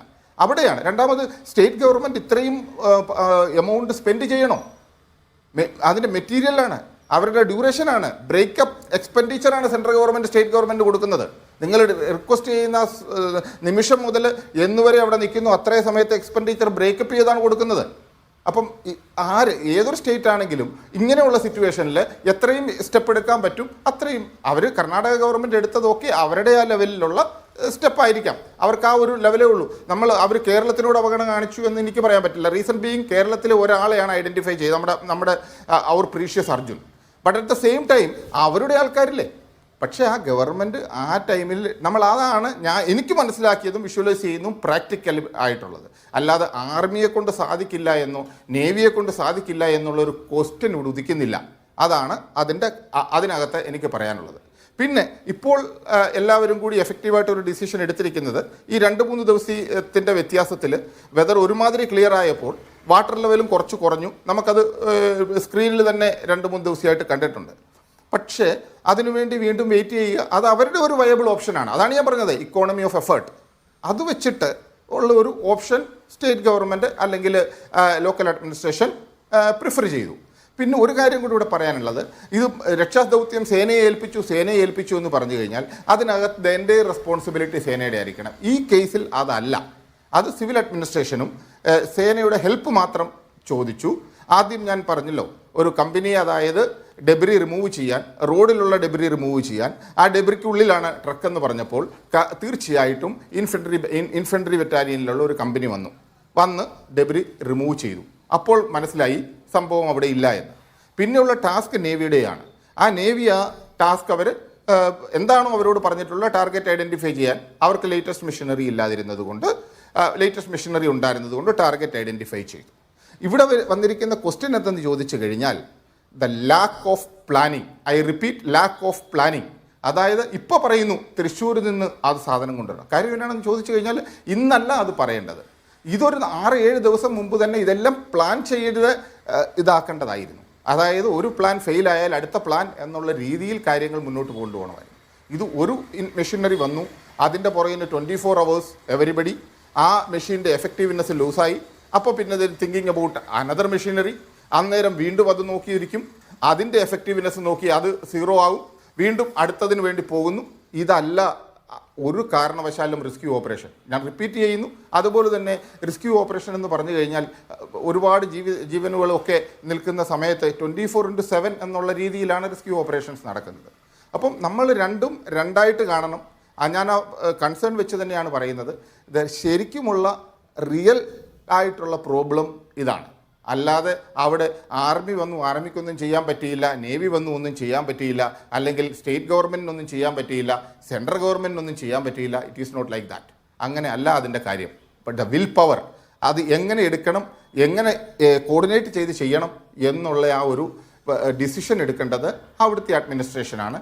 അവരേത് ലെവലിൽ എടുക്കുന്നു അതനുസരിച്ചിട്ടിരിക്കും. അത് ഇപ്പോൾ സ്വാഭാവികമായിട്ടും ആദ്യത്തെ 4 അല്ലെങ്കിൽ 5 ദിവസം അവർ ജനറലി വിചാരിച്ച് കാണും 4 ദിവസം കഴിഞ്ഞു, 5 ദിവസം കഴിഞ്ഞു. So the importance is gone. ഞാൻ വേറൊരു വഴിക്കല്ല പറയുന്നത്. അപ്പം ഒരാൾ മിസ്സിംഗ് ആണ്, 5 ദിവസം വെള്ളത്തിനടിയിലോ ഡെബ്രിയുടെ അടിയിലോ കഴിഞ്ഞു ഓൾറെഡി ആ ടൈം കഴിഞ്ഞപ്പോൾ ഓക്കെ, ഇനിയിപ്പം ചെയ്യാൻ പറ്റുന്ന എന്ത്, ട്രക്ക് റിമൂവ് ചെയ്യുക എന്നുള്ളതേ ഉള്ളൂ. Let it come. ഇനിയും വേണമെങ്കിൽ അവർക്കൊരു തീരുമാനം എടുക്കാൻ. നോർമലി ഒന്നും ചെയ്യേണ്ട ആവശ്യമില്ല. 6 മാസം കഴിയുമ്പോൾ അല്ല 4 മാസം കഴിയുമ്പോൾ വാട്ടർ ലെവൽ നദിയിലെ തന്നെ ഒതുങ്ങും. അപ്പോൾ നമുക്ക് ട്രക്ക് കിട്ടും. അങ്ങനെയൊക്കെ ഒത്തിരി ഇൻസിഡൻറ്റുകൾ നമ്മൾ കണ്ടിട്ടുണ്ട്. അപ്പം ആ ഒരു രീതിയിലാണ് ഇത് പോകുന്നത്. അല്ലാതെ നമ്മൾ അൺനെസസറി ഡിസ്കഷൻസ് ഇതിനകത്ത് ആരുടെ ഫെയിലിയർ, ആരുടെ കഴിവുകേട്, അതൊന്നും നമ്മൾ നോക്കിയിട്ട് കാര്യമില്ല. റിയാലിറ്റി എന്ന് പറയുന്നത് ഇതാണ്. അത് പ്രയോറിറ്റി അനുസരിച്ച് ഗവൺമെൻറ് എടുക്കുന്ന തീരുമാനം. ശരി, അഭിജിത്ത്, ഇക്കാര്യത്തിൽ ഈ റിയാലിറ്റി അതുപോലെ വയബിലിറ്റി ഈ കാര്യങ്ങളൊക്കെ പരിഗണിക്കേണ്ടതായിട്ടുണ്ടായിരുന്നു. ഇതിലൊരു പ്രശ്നം വെച്ചാൽ റിയാലിറ്റി, ഇപ്പോൾ നമ്മളിപ്പോൾ പോലും ചർച്ച ചെയ്യുന്ന അവിടെ മണ്ണിടിച്ചിലുണ്ടായി, മലയിടിച്ചിലുണ്ടായി എന്നാണ്. യഥാർത്ഥത്തിൽ അവിടെ ഉണ്ടായത് ഉരുൾപൊട്ടലാണ്. ആ ഒരു യാഥാർത്ഥ്യം നമ്മൾ തുടക്കത്തിൽ ആദ്യത്തെ ഒരാഴ്ച അംഗീകരിച്ചിട്ടേ ഇല്ല. ഒരു ഉരുൾപൊട്ടൽ രംഗത്ത് എന്താണോ ചെയ്യേണ്ടത് അതല്ല അവിടെ ചെയ്തൊരു മണ്ണിടിച്ചിൽ ഉണ്ടാകുന്ന ഒരു സീനിൽ എന്താണോ ചെയ്യേണ്ടത്, മണ്ണ് നീക്കുക, ആളുണ്ടോ എന്ന് നോക്കുക എന്നുള്ളതാണ് ഉണ്ടായത്. അപ്പോൾ അങ്ങനെ പോലും ആ ഒരു റിയാലിറ്റിയിലേക്ക് പോലും നമ്മൾ എത്തിയിട്ടില്ല എന്നുള്ളത് ശരിയാണ്. പക്ഷേ ഇവിടെ ഇപ്പോൾ മോഹൻപിള്ള ചൂണ്ടിക്കാട്ടിയതുപോലെ ഇവിടെ എത്രമാത്രം നമുക്ക് ഇൻവെസ്റ്റ് ചെയ്യേണ്ടതുണ്ട് എന്നുള്ള ഒരു ഡിസിഷൻ ആരാണ് എടുക്കേണ്ടത്? അല്ല ശ്രീ അജിംസ്, ഞാൻ അങ്ങ് ചോദിച്ച ചോദ്യത്തിന് മുൻപ് ഇപ്പോൾ ബഹുമാനപ്പെട്ട ശ്രീ CPM പ്രതിനിധി അദ്ദേഹം നേരത്തെ ചൂണ്ടിക്കാണിച്ച ഒരു കാര്യത്തിന് മറുപടി പറയേണ്ടതുണ്ട്. അപ്പം ഞങ്ങൾ അർജുൻ്റെ വിഷയം ഒരു മാനുഷികമായ വിഷയമാണ്. അത് അർജുൻ്റെ ഇത് നമ്മളുടെ കൂട്ടത്തിലൊരു സഹോദരൻ, ആ സഹോദരനെ കണ്ടെത്താൻ, അതേപോലെ തന്നെ അവിടെ കർണാടകയിലുള്ള ശ്രീ ലോകേഷും ജഗന്നാഥ് നായിക്കും അടങ്ങുന്ന 3 ആളുകളെ കണ്ടെത്താൻ മാനുഷികമായി എന്തെല്ലാം സാധിക്കുമോ അത് മനുഷ്യത്വപരമായ ഒരു ഗവൺമെൻറ്റിൻ്റെ ഉത്തരവാദിത്വം കൃത്യമായി നിറവേറ്റാൻ ഒരു ഭരണകൂടം ഇടപെട്ട് മുമ്പോട്ട് പോകുമ്പോൾ, ശ്രീ കുഞ്ഞിക്കണ്ണൻ അദ്ദേഹം നേരത്തെ സൂചിപ്പിച്ചത് കർണാടക സർക്കാരിൻ്റെ ഉദാസീനത എന്നാണ്. ഞാനിത് രാഷ്ട്രീയവൽക്കരിക്കാൻ ഒരു ഘട്ടത്തിൽ ഞങ്ങളാരും ആഗ്രഹിച്ചിട്ടില്ല, ആഗ്രഹിക്കുന്നുമില്ല. പക്ഷേ രാഷ്ട്രീയവൽക്കരിക്കാൻ ശ്രമിക്കുന്നവർ ദയവ് ചെയ്ത് അത്തരം വസ്തുതകളും യാഥാർത്ഥ്യങ്ങളും തിരിച്ചറിയണമെന്ന് സൂചിപ്പിക്കുകയാണ്. ഇപ്പോൾ നോക്കൂ, 16-ാം തീയതി അദ്ദേഹം നേരത്തെ പറഞ്ഞത് അവിടെ ഒരു ഇടപെടൽ ഉണ്ടായിട്ടില്ല എന്നാണ്. ഈ മണ്ണിടിച്ചിൽ കുറേ ആളുകൾ പെട്ടുപോയി, അവരൊന്നും രക്ഷപ്പെടുത്താൻ വേണ്ടി ഒന്നും നടന്നിട്ടില്ല എന്നുള്ള രീതിയിലാണ് അദ്ദേഹം നേരത്തെ വ്യാഖ്യാനിച്ചത്. നോക്കൂ, 16-ാം തീയതി രാവിലെ ഈ ഇൻസിഡൻറ്റ് ഉണ്ടായ സമയത്ത് അത് ലാൻഡ് സ്ലൈഡിംഗ് ആണ്. ലാൻഡ് സ്ലൈഡിംഗ് നിങ്ങൾക്ക് അവിടെ ആ പ്രദേശം നമുക്ക് നോക്കിയാൽ മനസ്സിലാകും. അന്ന് 16-ാം തീയതി ആ ഗംഗാവാലിക്ക് സൈഡിലുള്ള വീടുകളിലുള്ള ആളുകളോട് ക്യാമ്പുകളിലേക്ക് ഒഴിഞ്ഞു പോകാനുള്ള നിർദ്ദേശമടക്കം ജില്ലാ ഭരണകൂടം കൊടുത്തിട്ടുണ്ട്. അങ്ങനെയാണ് വീടുകളിൽ നിന്നുള്ള ആളുകൾ ക്യാമ്പിലേക്ക് മാറിയത്. ഓറഞ്ച് അലർട്ടായിരുന്നു ആ പ്രദേശത്ത്. അതുകൊണ്ടാണ് വലിയ കാഷ്വാലിറ്റി ഇല്ലാതെ പല ആളുകളെയും ക്യാമ്പിലേക്ക് മാറ്റിയത് കൊണ്ടാണ് വലിയൊരു കാഷ്വാലിറ്റി ഇല്ലാതെ പോയത്. പക്ഷേ ആ 16-ാം തീയതി ദൗർഭാഗ്യമെന്ന രീതിയിൽ നമ്മളുടെ കുറേ സഹോദരങ്ങൾ മണ്ണിനടിയിലായപ്പോൾ കൃത്യമായ ഒരു ഭരണകൂടം ഇടപെട്ടു. നോക്കൂ, നിങ്ങൾ 16-ാം തീയതിക്കും 17-ാം തീയതിക്കും ഇടയിലാണ് 9 മനുഷ്യരുടെ ജീവൻ അവിടെ നിന്ന് വീണ്ടെടുത്തത്, 8 മനുഷ്യരുടെ ജീവൻ അവിടെ നിന്ന് വീണ്ടെടുത്തത്. ആ 2 ദിവസത്തിന് ഉള്ളിലാണ്. 18-ാം തീയതിയാണ് നമ്മളുടെ സഹോദരൻ അർജുനിൻ്റെ വണ്ടിയും അർജുനും അതിലുണ്ട് എന്ന് പുറംലോകം അറിയുന്നത്. അങ്ങനെ പുറംലോകം അറിയുമ്പോഴാണ് അർജുന് വേണ്ടിയും അതിൻ്റെ കൂടെ തന്നെ ഈ ഞാൻ നേരത്തെ സൂചിപ്പിച്ച ലോകേഷിനും ജഗന്നാഥ നായിക്കിനും വേണ്ടിയുള്ള തിരച്ചിലും നടക്കുന്നത്. ആ തിരച്ചിൽ ഇന്ന് വരെ ഊർജിതമായി നടന്നു എന്നാണ് ഞാൻ വിശ്വസിക്കുന്നത്. ഒരുപക്ഷെ അവിടെ കുറച്ചുകൂടി കാണാൻ സാധിച്ച ഒരാളാണ് അവിടെ പോകാൻ പറ്റിയെന്നുള്ളതുകൊണ്ട്. പക്ഷേ നേരത്തെ സൂചിപ്പിച്ചു, നോക്കൂ, ആർമിയും നേവിയും ഒക്കെ ഈ പറയുന്ന കുടുംബത്തിൻ്റെ കൂടി ആവശ്യത്തിൻ്റെ ഭാഗമായിട്ടാണ് ആർമിയെയും നേവിയെയും കൃത്യമായ രേഖാമൂലം അവരെ വിളിച്ചു വരുത്തി അവർക്ക് ഈ റെസ്ക്യൂ ഓപ്പറേഷൻ ഹാൻഡ് ഓവർ ചെയ്യുന്നത്. ഇപ്പോൾ സ്വാഭാവികമായിട്ടും നിങ്ങൾ പറയുന്ന പോലെ നേവി തന്നെയാണ് ഇപ്പോൾ അവിടെയുള്ളപ്പോൾ നേവിയുടെ ഹെഡാണല്ലോ പറയുന്നത് ഞങ്ങൾക്കിതിൽ ഇറങ്ങാൻ പ്രയാസമുണ്ട്. 1 2 അല്ല, 12 സ്കൂബ ഡൈവേഴ്സാണ് അവിടെ നേവിയുടെ ഭാഗമായിട്ടുള്ളത്. കാർവാറിലെ നേവിയുടെ നേവൽ ബേസ് ഉള്ള സ്ഥലമാണ്. ആ കാർവാർ നേവൽ ബേസിൽ നിന്നാണ് ആളുകൾ അങ്ങോട്ട് രക്ഷാപ്രവർത്തനത്തിന് വന്നത്. ഇനി ആ നേവിക്ക് നേതൃത്വം കൊടുക്കുന്ന ലീഡർഷിപ്പ്, ഒരുപക്ഷെ മേജർ അടങ്ങുന്ന ആളുകൾ ഇങ്ങനെ എന്തെങ്കിലും എന്താ പറയുക പണത്തിൻ്റെ വിഷയം കൊണ്ട് ചെയ്തിട്ടില്ല എന്ന് എനിക്ക് തോന്നുന്നില്ല. ഇനി ആർമി മേജർ ആകട്ടെ, നിങ്ങൾ നോക്കൂ, നമുക്ക് പറയാൻ എളുപ്പമാണ്. നിങ്ങൾ ആ ഭൂപ്രകൃതി കൂടി പരിശോധിച്ചാൽ അങ്ങനെ പെട്ടെന്നൊരു ബ്രിഡ്ജ് ഉണ്ടാക്കി പോകാൻ സാധിക്കുമെന്ന് എനിക്കറിയില്ല. ബഹുമാനപ്പെട്ട കേണൽ അദ്ദേഹത്തിൻ്റെ പരിചയ അനുഭവ സമ്പത്തിനെയൊന്നും ഞാൻ ഇവിടെ വെച്ച് ചോദ്യം ചെയ്യാനോ അതൊന്നും പറയാൻ ആളല്ല. പക്ഷേ ആർമി പറയണ്ടേ, അവിടെയുള്ള ആർമി പറയണം എന്ത് തരത്തിലുള്ള ഇടപെടൽ നടത്തണമെന്ന് ആർമിയാണ് പറയേണ്ടത്. നോക്കൂ, നിങ്ങൾ ആർമിയുടെ കാര്യങ്ങളൊന്നും ആരും ഇടപെട്ടിട്ടില്ല. അവർ പറയുന്നത് എന്താണോ, അവർ ആവശ്യപ്പെടുന്നത് എന്താണോ അത് ചെയ്തു കൊടുക്കാനാണ് ജില്ലാ ഭരണകൂടം അവിടെ ഉണ്ടായിരുന്നത്. പിന്നെ ഞാൻ പറയാൻ ആഗ്രഹിക്കുന്നത് 16-ാം തീയതി ഈ ഇൻസിഡന്റ് ഉണ്ടായി, 18-ാം തീയതി അങ്ങോട്ട് ആരാ വരുന്നത്? നിങ്ങൾ നോക്കൂ, ഒരു സ്റ്റേറ്റിന് ലീഡർഷിപ്പ് കൊടുക്കുന്ന സംസ്ഥാന മുഖ്യമന്ത്രി സിദ്ധരാമയ്യ 600 കിലോമീറ്ററുകൾക്ക് അപ്പുറത്ത് നിന്ന് ആ ശിരൂരിലേക്ക് വരികയാണ്. അദ്ദേഹം ഒരു ദിവസം മാറ്റിവെച്ച് ശിരൂരിലെത്തി അവിടെ പ്രദേശം സന്ദർശിച്ച് അങ്കോളയിൽ നിന്ന് അവിടെയുള്ള ആർമി ഉദ്യോഗസ്ഥരോട് അടക്കം സംസാരിക്കുന്നു. അങ്കോളയിൽ വെച്ച് ഗസ്റ്റ് ഹൗസിൽ വെച്ച് കേരളത്തിൻ്റെ കാര്യങ്ങൾ ശ്രീ MK രാഘവനും AKM അഷ്റഫ് അടങ്ങുന്ന MLA-മാരുമായിട്ട് സംസാരം നടത്തുന്നു. അതിനുശേഷം അദ്ദേഹം പോയത് കാർവാറിലേക്കാണ്. അവിടെ ഈ പറയുന്ന ദുരന്തവുമായി ബന്ധപ്പെട്ട ജില്ലാ അഡ്മിനിസ്ട്രേഷന്റെയും ഉദ്യോഗസ്ഥരെയും യോഗം വിളിക്കുകയാണ്. അവിടെ വെച്ച് കാര്യങ്ങൾ എന്തെല്ലാം ചെയ്യണമെന്നുള്ള കാര്യങ്ങൾ തീരുമാനിക്കുകയാണ്. അങ്ങനെ ഒരു കൃത്യമായ ഒരു ഇടപെടൽ ഒരു ഭരണകൂടത്തിന്റെ ഭാഗത്തു നിന്ന് ഉണ്ടാകുമ്പോൾ പിന്നെയും ബോധപൂർവം നോക്കൂ ഇത് ശരിയല്ല, ഒന്നും ഇടപെട്ടിട്ടില്ല എന്ന് പറയുന്നതാണ് രാഷ്ട്രീയം. എന്തായാലും ആ രാഷ്ട്രീയത്തെ ഓൺ ചെയ്യാൻ ഞങ്ങൾ ആഗ്രഹിക്കുന്നില്ല.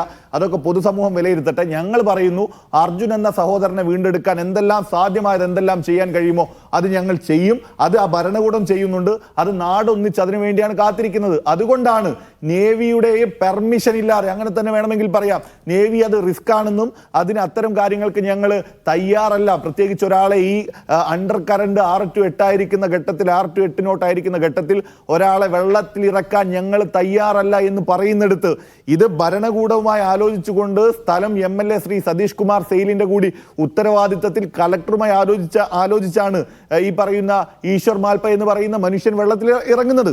അതിനിടയിൽ തന്നെ നോക്കൂ, അതിനിടയിൽ അദ്ദേഹം 100 മീറ്ററോളം ഒലിച്ചു പോകുന്ന സാഹചര്യമുണ്ടായി. എന്നിട്ടും 9 തവണ ഇന്നലെ അദ്ദേഹം വെള്ളത്തിൽ ഇറങ്ങുന്ന സാഹചര്യമുണ്ടായി. ഇന്ന് വീണ്ടും അടുത്ത പോയിന്റിൽ ഇത്തരം റെസ്ക്യൂ മിഷൻ നടത്തി. അവസാനം അദ്ദേഹം പോലും പറഞ്ഞത് സാധ്യമല്ല, നമ്മൾ പ്രതീക്ഷിക്കുന്നതിനേക്കാൾ ദുഷ്കരമായ ഒരു സാഹചര്യമാണ് ഗംഗാവാലി പുഴയ്ക്കടിയിലെന്ന് വീണ്ടും അദ്ദേഹം അടക്കം സൂചിപ്പിച്ചു. അവിടെയാണ് ഞാൻ പറയുന്നത്, അവിടെ എന്തെല്ലാം സാധ്യമായത് ചെയ്യാൻ കഴിയും അത് ചെയ്യുമെന്നുള്ളതാണ്. ഇനി രാഷ്ട്രീയം പറയുന്ന ആളുകളുടെ ശ്രദ്ധയിലേക്ക് ഞാൻ പറയണമെന്ന് ആഗ്രഹിച്ചതേ അല്ല. ദൗർഭാഗ്യം ഞാൻ കോട്ട് ചെയ്യണമെന്നും പ്രതീക്ഷിച്ചല്ല. പക്ഷെ വീണ്ടും ചില ആളുകളൊക്കെ ബോധപൂർവം ഇതൊരു ഗവൺമെന്റിന്റെ ഭാഗമാക്കി, ഗവൺമെന്റിന്റെ എന്തോ ഫെയിലിയർ ആണ് എന്നൊക്കെ പറയുന്ന രീതിയിൽ ചർച്ച നടത്തുന്ന ആളുകളോട് കേവലം 4 കൊല്ലം മുൻപ് സംഭവിച്ച പെട്ടിമുടിയിൽ ഇപ്പോഴും 4 മനുഷ്യർ മണ്ണിനടിയിലാണ്. മറന്നു പോകരുതെന്ന് സൂചിപ്പിക്കുകയാണ്. കവളപ്പാറയിൽ ഇപ്പോഴും 11 മനുഷ്യർ മണ്ണിനടിയിലാണ്. ഞാൻ അതൊന്നും ഓൺ ചെയ്യാൻ ആഗ്രഹിക്കുന്നില്ല. ഞങ്ങൾ പറയുന്നു, അർജുൻ എന്ന് പറയുന്ന നമ്മളുടെ സഹോദരനെ വീണ്ടെടുക്കും. ആ ചെറുപ്പക്കാരനെ കണ്ടെത്താൻ അതിൻ്റെ കൂടെ തന്നെ കർണാടക സ്വദേശികളായ ശ്രീ ലോകേഷിനെയും ജഗന്നാഥ നായിക്കിനെയും കണ്ടെത്താൻ ഏത് ലെവൽ വരെ പോകാൻ സാധിക്കും അത് ചെയ്യുമെന്ന് ഒരു ഭരണകൂടം, ഒരു സർക്കാരിൻ്റെ ഭാഗമായി പ്രിയപ്പെട്ട സിദ്ധരാമയ്യെ ചുമതലപ്പെടുത്തിയ ബഹുമാനപ്പെട്ട ശ്രീ സതീഷ് കുമാർ നായിക് സെയിലടക്കം പറയുന്നുണ്ടെങ്കിൽ അത് നടത്താനും അത് കോർഡിനേറ്റ് ചെയ്യാനും അതിന് റിസൾട്ട് ഉണ്ടാകുമെന്നാണ് ഞങ്ങളുടെയൊക്കെ പ്രതീക്ഷ. അല്ല അഭിജിത്ത്, എൻ്റെ ചോദ്യം അപ്പോഴും ബാക്കിയാണ്. നാളെ മുതൽ എന്താണ് ചെയ്യുക? നോക്കൂ, നാളെ സ്വാഭാവികമായിട്ട് നാളെ ഇപ്പം നിലവിൽ തുടരുന്ന രക്ഷാപ്രവർത്തനം, ഇപ്പോൾ നാളെ ഇന്ന് അടിയൊഴുക്കിന് ചെറിയ കുറവ് എന്ന് പറഞ്ഞാൽ ഇപ്പോഴും 6-ന് കുറവ് വന്നിട്ടില്ല. പക്ഷേ അടിയൊഴുക്കിൽ നാളെയെങ്കിലും, ഇപ്പോൾ ഇന്ന് വലിയ രീതിയിലുള്ള ഒരു കാലാവസ്ഥ മാറ്റം അവിടെ ഉണ്ടായിട്ടില്ല. കഴിഞ്ഞ 13 ദിവസങ്ങളിൽ 12 ദിവസവും കാലാവസ്ഥ പ്രതികൂലമായിരുന്നു. വലിയ മഴയാണ്. അവിടുത്തെ മഴ എന്ന് പറയുന്നത് വലിയ തുള്ളികളോട് കൂടിയ ശക്തമായ മഴയും കാറ്റുമൊക്കെയുള്ള പ്രതികൂല സാഹചര്യമായിരുന്നു അവിടെ ഉണ്ടായിരുന്നത്. അപ്പോൾ ആ ഘട്ടത്തിൽ ഇന്ന് മഴയൊന്നും പെയ്തിട്ടില്ല. പക്ഷെ നാളേക്കെങ്കിലും ചെറിയ രീതിയിൽ മാറ്റം ഉണ്ടാകുമെന്ന് പ്രതീക്ഷിക്കുന്നു. നാളെ ആവശ്യമെങ്കിൽ ഈശ്വർ മാൽപ്പയെ നാളെ ഒരിക്കൽ കൂടി, കാരണം ഈ 4 പോയിന്റിൽ ഏതെങ്കിലും സാധ്യത, വാഹനത്തിൻ്റെ അടക്കം ഏതെങ്കിലും ഒരു ഭാഗം കണ്ടെത്താൻ കഴിയുന്ന രീതിയിൽ ഇടപെടൽ നടത്താൻ സാധിക്കുമെങ്കിൽ അത്തരം കാര്യങ്ങൾ നാളെയും നടക്കും. ഇന്ത്യൻ നേവിയുടെയും അതേപോലെ തന്നെ NDRFിൻ്റെയും അടക്കമുള്ള ആളുകളുടെ രക്ഷാദൗത്യം നാളെയും തുടരും. അതിൻ്റെ കൂടെ തന്നെ ഇപ്പോൾ നമ്മൾ നേരത്തെ സൂചിപ്പിച്ചു, തൃശ്ശൂരിൽ നിന്ന് എത്രയും as soon as possible, എത്ര പെട്ടെന്ന് ഈ പറയുന്ന ഫ്ലോട്ടിംഗ് JCB എത്തിക്കാൻ സാധിക്കുമോ അത് എത്തിക്കാനുള്ള സാഹചര്യവും നാളെ ഉണ്ടാകും. നാളെ തന്നെ അത് എത്തുമെന്നുള്ള പ്രതീക്ഷയിലാണ് നമ്മളൊക്കെ കാത്തിരിക്കുന്നത്. അതിഥികളെ ശ്രീ KT കുഞ്ഞിക്കണ്ണൻ, ഒരു രക്ഷാദൗത്യത്തിൽ മുൻഗണനകൾ തീരുമാനിക്കേണ്ടത് തീർച്ചയായിട്ടും ഭരണകൂടം തന്നെയാണ്. എന്ത് ചെയ്യണം, എത്രമാത്രം അതിൽ ഇൻവെസ്റ്റ് ചെയ്യണം, എത്ര സന്നാഹം വേണം എന്നുള്ളതൊക്കെ. ഇപ്പോൾ ഇവിടെ 3 പേർ മണ്ണിനടിയിലാണ്, പുഴയ്ക്കടിയിലാണ്, അതിലൊരു വാഹനമുണ്ട്. അവിടെ എത്രമാത്രം ഇൻവെസ്റ്റ് ചെയ്യണം, അപ്പോൾ എത്രമാത്രം സന്നാഹം ഒരുക്കണം എന്നുള്ളത് ആ ഭരണകൂടം കൂട്ടായാണ് തീരുമാനിക്കുന്നത്. ഇപ്പോൾ ഉന്നതതല യോഗത്തിന് ശേഷമാണ് ഇത് രക്ഷാദൗത്യം തുടരുമെന്ന് പറയുന്നത്. അപ്പോൾ സാധ്യതകൾ പിന്നെ ഇനിയും ഉണ്ടാകാം. റോബോട്ടിക്സ് കൊണ്ടുവരാം, ഇപ്പോൾ ഫ്ലോട്ടിംഗ് JCB കൊണ്ടുവരുന്നു, മറ്റ് ഡ്രഡ്ജർ കൊണ്ടുവരാനുള്ള ശ്രമം നടക്കുന്നു. ഇവിടെ അത് ആ ഭരണകൂടത്തിൻ്റെ ഒരു വിവേചനാധികാരത്തിന് വിടുകയല്ലേ ഇപ്പോൾ നമ്മൾ വേണ്ടത്? ഭരണകൂടമാണ് തീരുമാനം എടുക്കേണ്ടത്. നമ്മളൊരു ആധുനിക സമൂഹത്തിലായതുകൊണ്ട് തന്നെ ആ ആധുനിക സമൂഹത്തിലെ എല്ലാ കാര്യങ്ങളും തീരുമാനിക്കേണ്ടത് നമ്മുടെയൊക്കെ തന്നെ ഉത്കണ്ഠകളോ ആഗ്രഹങ്ങളോ അല്ല, ഭരണകൂടമാണ്. പക്ഷേ നമ്മുടെ ഉത്കണ്ഠകളെയും ആഗ്രഹങ്ങളെയും ഒക്കെ ഉൾക്കൊള്ളുന്നതാണ് ഒരു ജനാധിപത്യ സ്റ്റേറ്റ് എന്ന് പറയുന്നത്. ഒരു ഡെമോക്രാറ്റിക്കായ ഒരു സ്റ്റേറ്റ് എന്ന് പറയുന്നത് ജനങ്ങളുടെ ഉത്കണ്ഠകളെ, ജനങ്ങളുടെ ആഗ്രഹങ്ങളെ ഉൾക്കൊള്ളുന്നതായിരിക്കണം. ഇവിടെ ബ്രിഗേഡിയർ ഡോക്ടർ മോഹൻ പിള്ള പറഞ്ഞതുപോലെ ഇതിനുള്ള ഇച്ഛാശക്തിയുണ്ടോ, പ്ലാനിംഗ് ഉണ്ടോ, ഈ കാര്യങ്ങൾ. ഇത് 13ാം നാളാണ് നമ്മളിത് ചർച്ച ചെയ്യുന്നത് അജിംസെ. ഈ 13 ദിവസങ്ങൾക്ക് നമുക്കെല്ലാവർക്കും അറിയാം, ഇവിടെ കോൺഗ്രസിൻ്റെ പ്രതിനിധി ഞങ്ങളൊക്കെ കറക്റ്റാണ് എന്ന്. ഇത് ഒരു സ്റ്റേറ്റിൻ്റെ പരാജയത്തെക്കാളേറെ നമുക്ക് ഇത്തരം ദുരന്തങ്ങളെ നേരിടുന്നതിലുള്ള നമ്മുടെ സംവിധാനത്തിൻ്റെ തന്നെ വളരെ പ്രധാനപ്പെട്ട ഒരു പരാജയമായിട്ട് നമ്മളിത് കാണണം. ഇപ്പോൾ കൂടുതൽ ഉയർന്ന സാങ്കേതിക സൗകര്യങ്ങൾ, ആർമിയുടെ തന്നെ സേവനം, ഇതെല്ലാം തന്നെ മുഴുവൻ ഉപയോഗിച്ചുകൊണ്ട് നമുക്ക് അങ്ങനെ ഒരു പ്ലാനിങ്ങിൻ്റെ അടിസ്ഥാനത്തിൽ എന്തുകൊണ്ട് ഇടപെടാൻ കഴിഞ്ഞില്ല എന്നുള്ള ചോദ്യം ന്യായമല്ലേ? അത് രാഷ്ട്രീയമാണോ? അത് രാഷ്ട്രീയമാണെങ്കിൽ അത് വളരെ മാനുഷികമായൊരു രാഷ്ട്രീയമാണ്, അല്ലാതെ അത് കക്ഷി രാഷ്ട്രീയമല്ല. ഏതെങ്കിലും അവിടെ ഭരിക്കുന്ന ഒരു കക്ഷിയെ അപകീർത്തിപ്പെടുത്താനല്ല നമ്മളാരും ഈ കാര്യം പറയുന്നത്. സ്റ്റേറ്റിന് ഇതിനുള്ള പ്ലാനിംഗ് ഉണ്ടോ? നമ്മളിപ്പോൾ കവളപ്പാറ ഉൾപ്പെടെയുള്ള നിരവധി ദുരന്തങ്ങൾക്ക്, മണ്ണിടിച്ചിലുണ്ടാക്കിയ ദുരന്തങ്ങൾക്ക് സാക്ഷിയായ ആളുകളാണ്.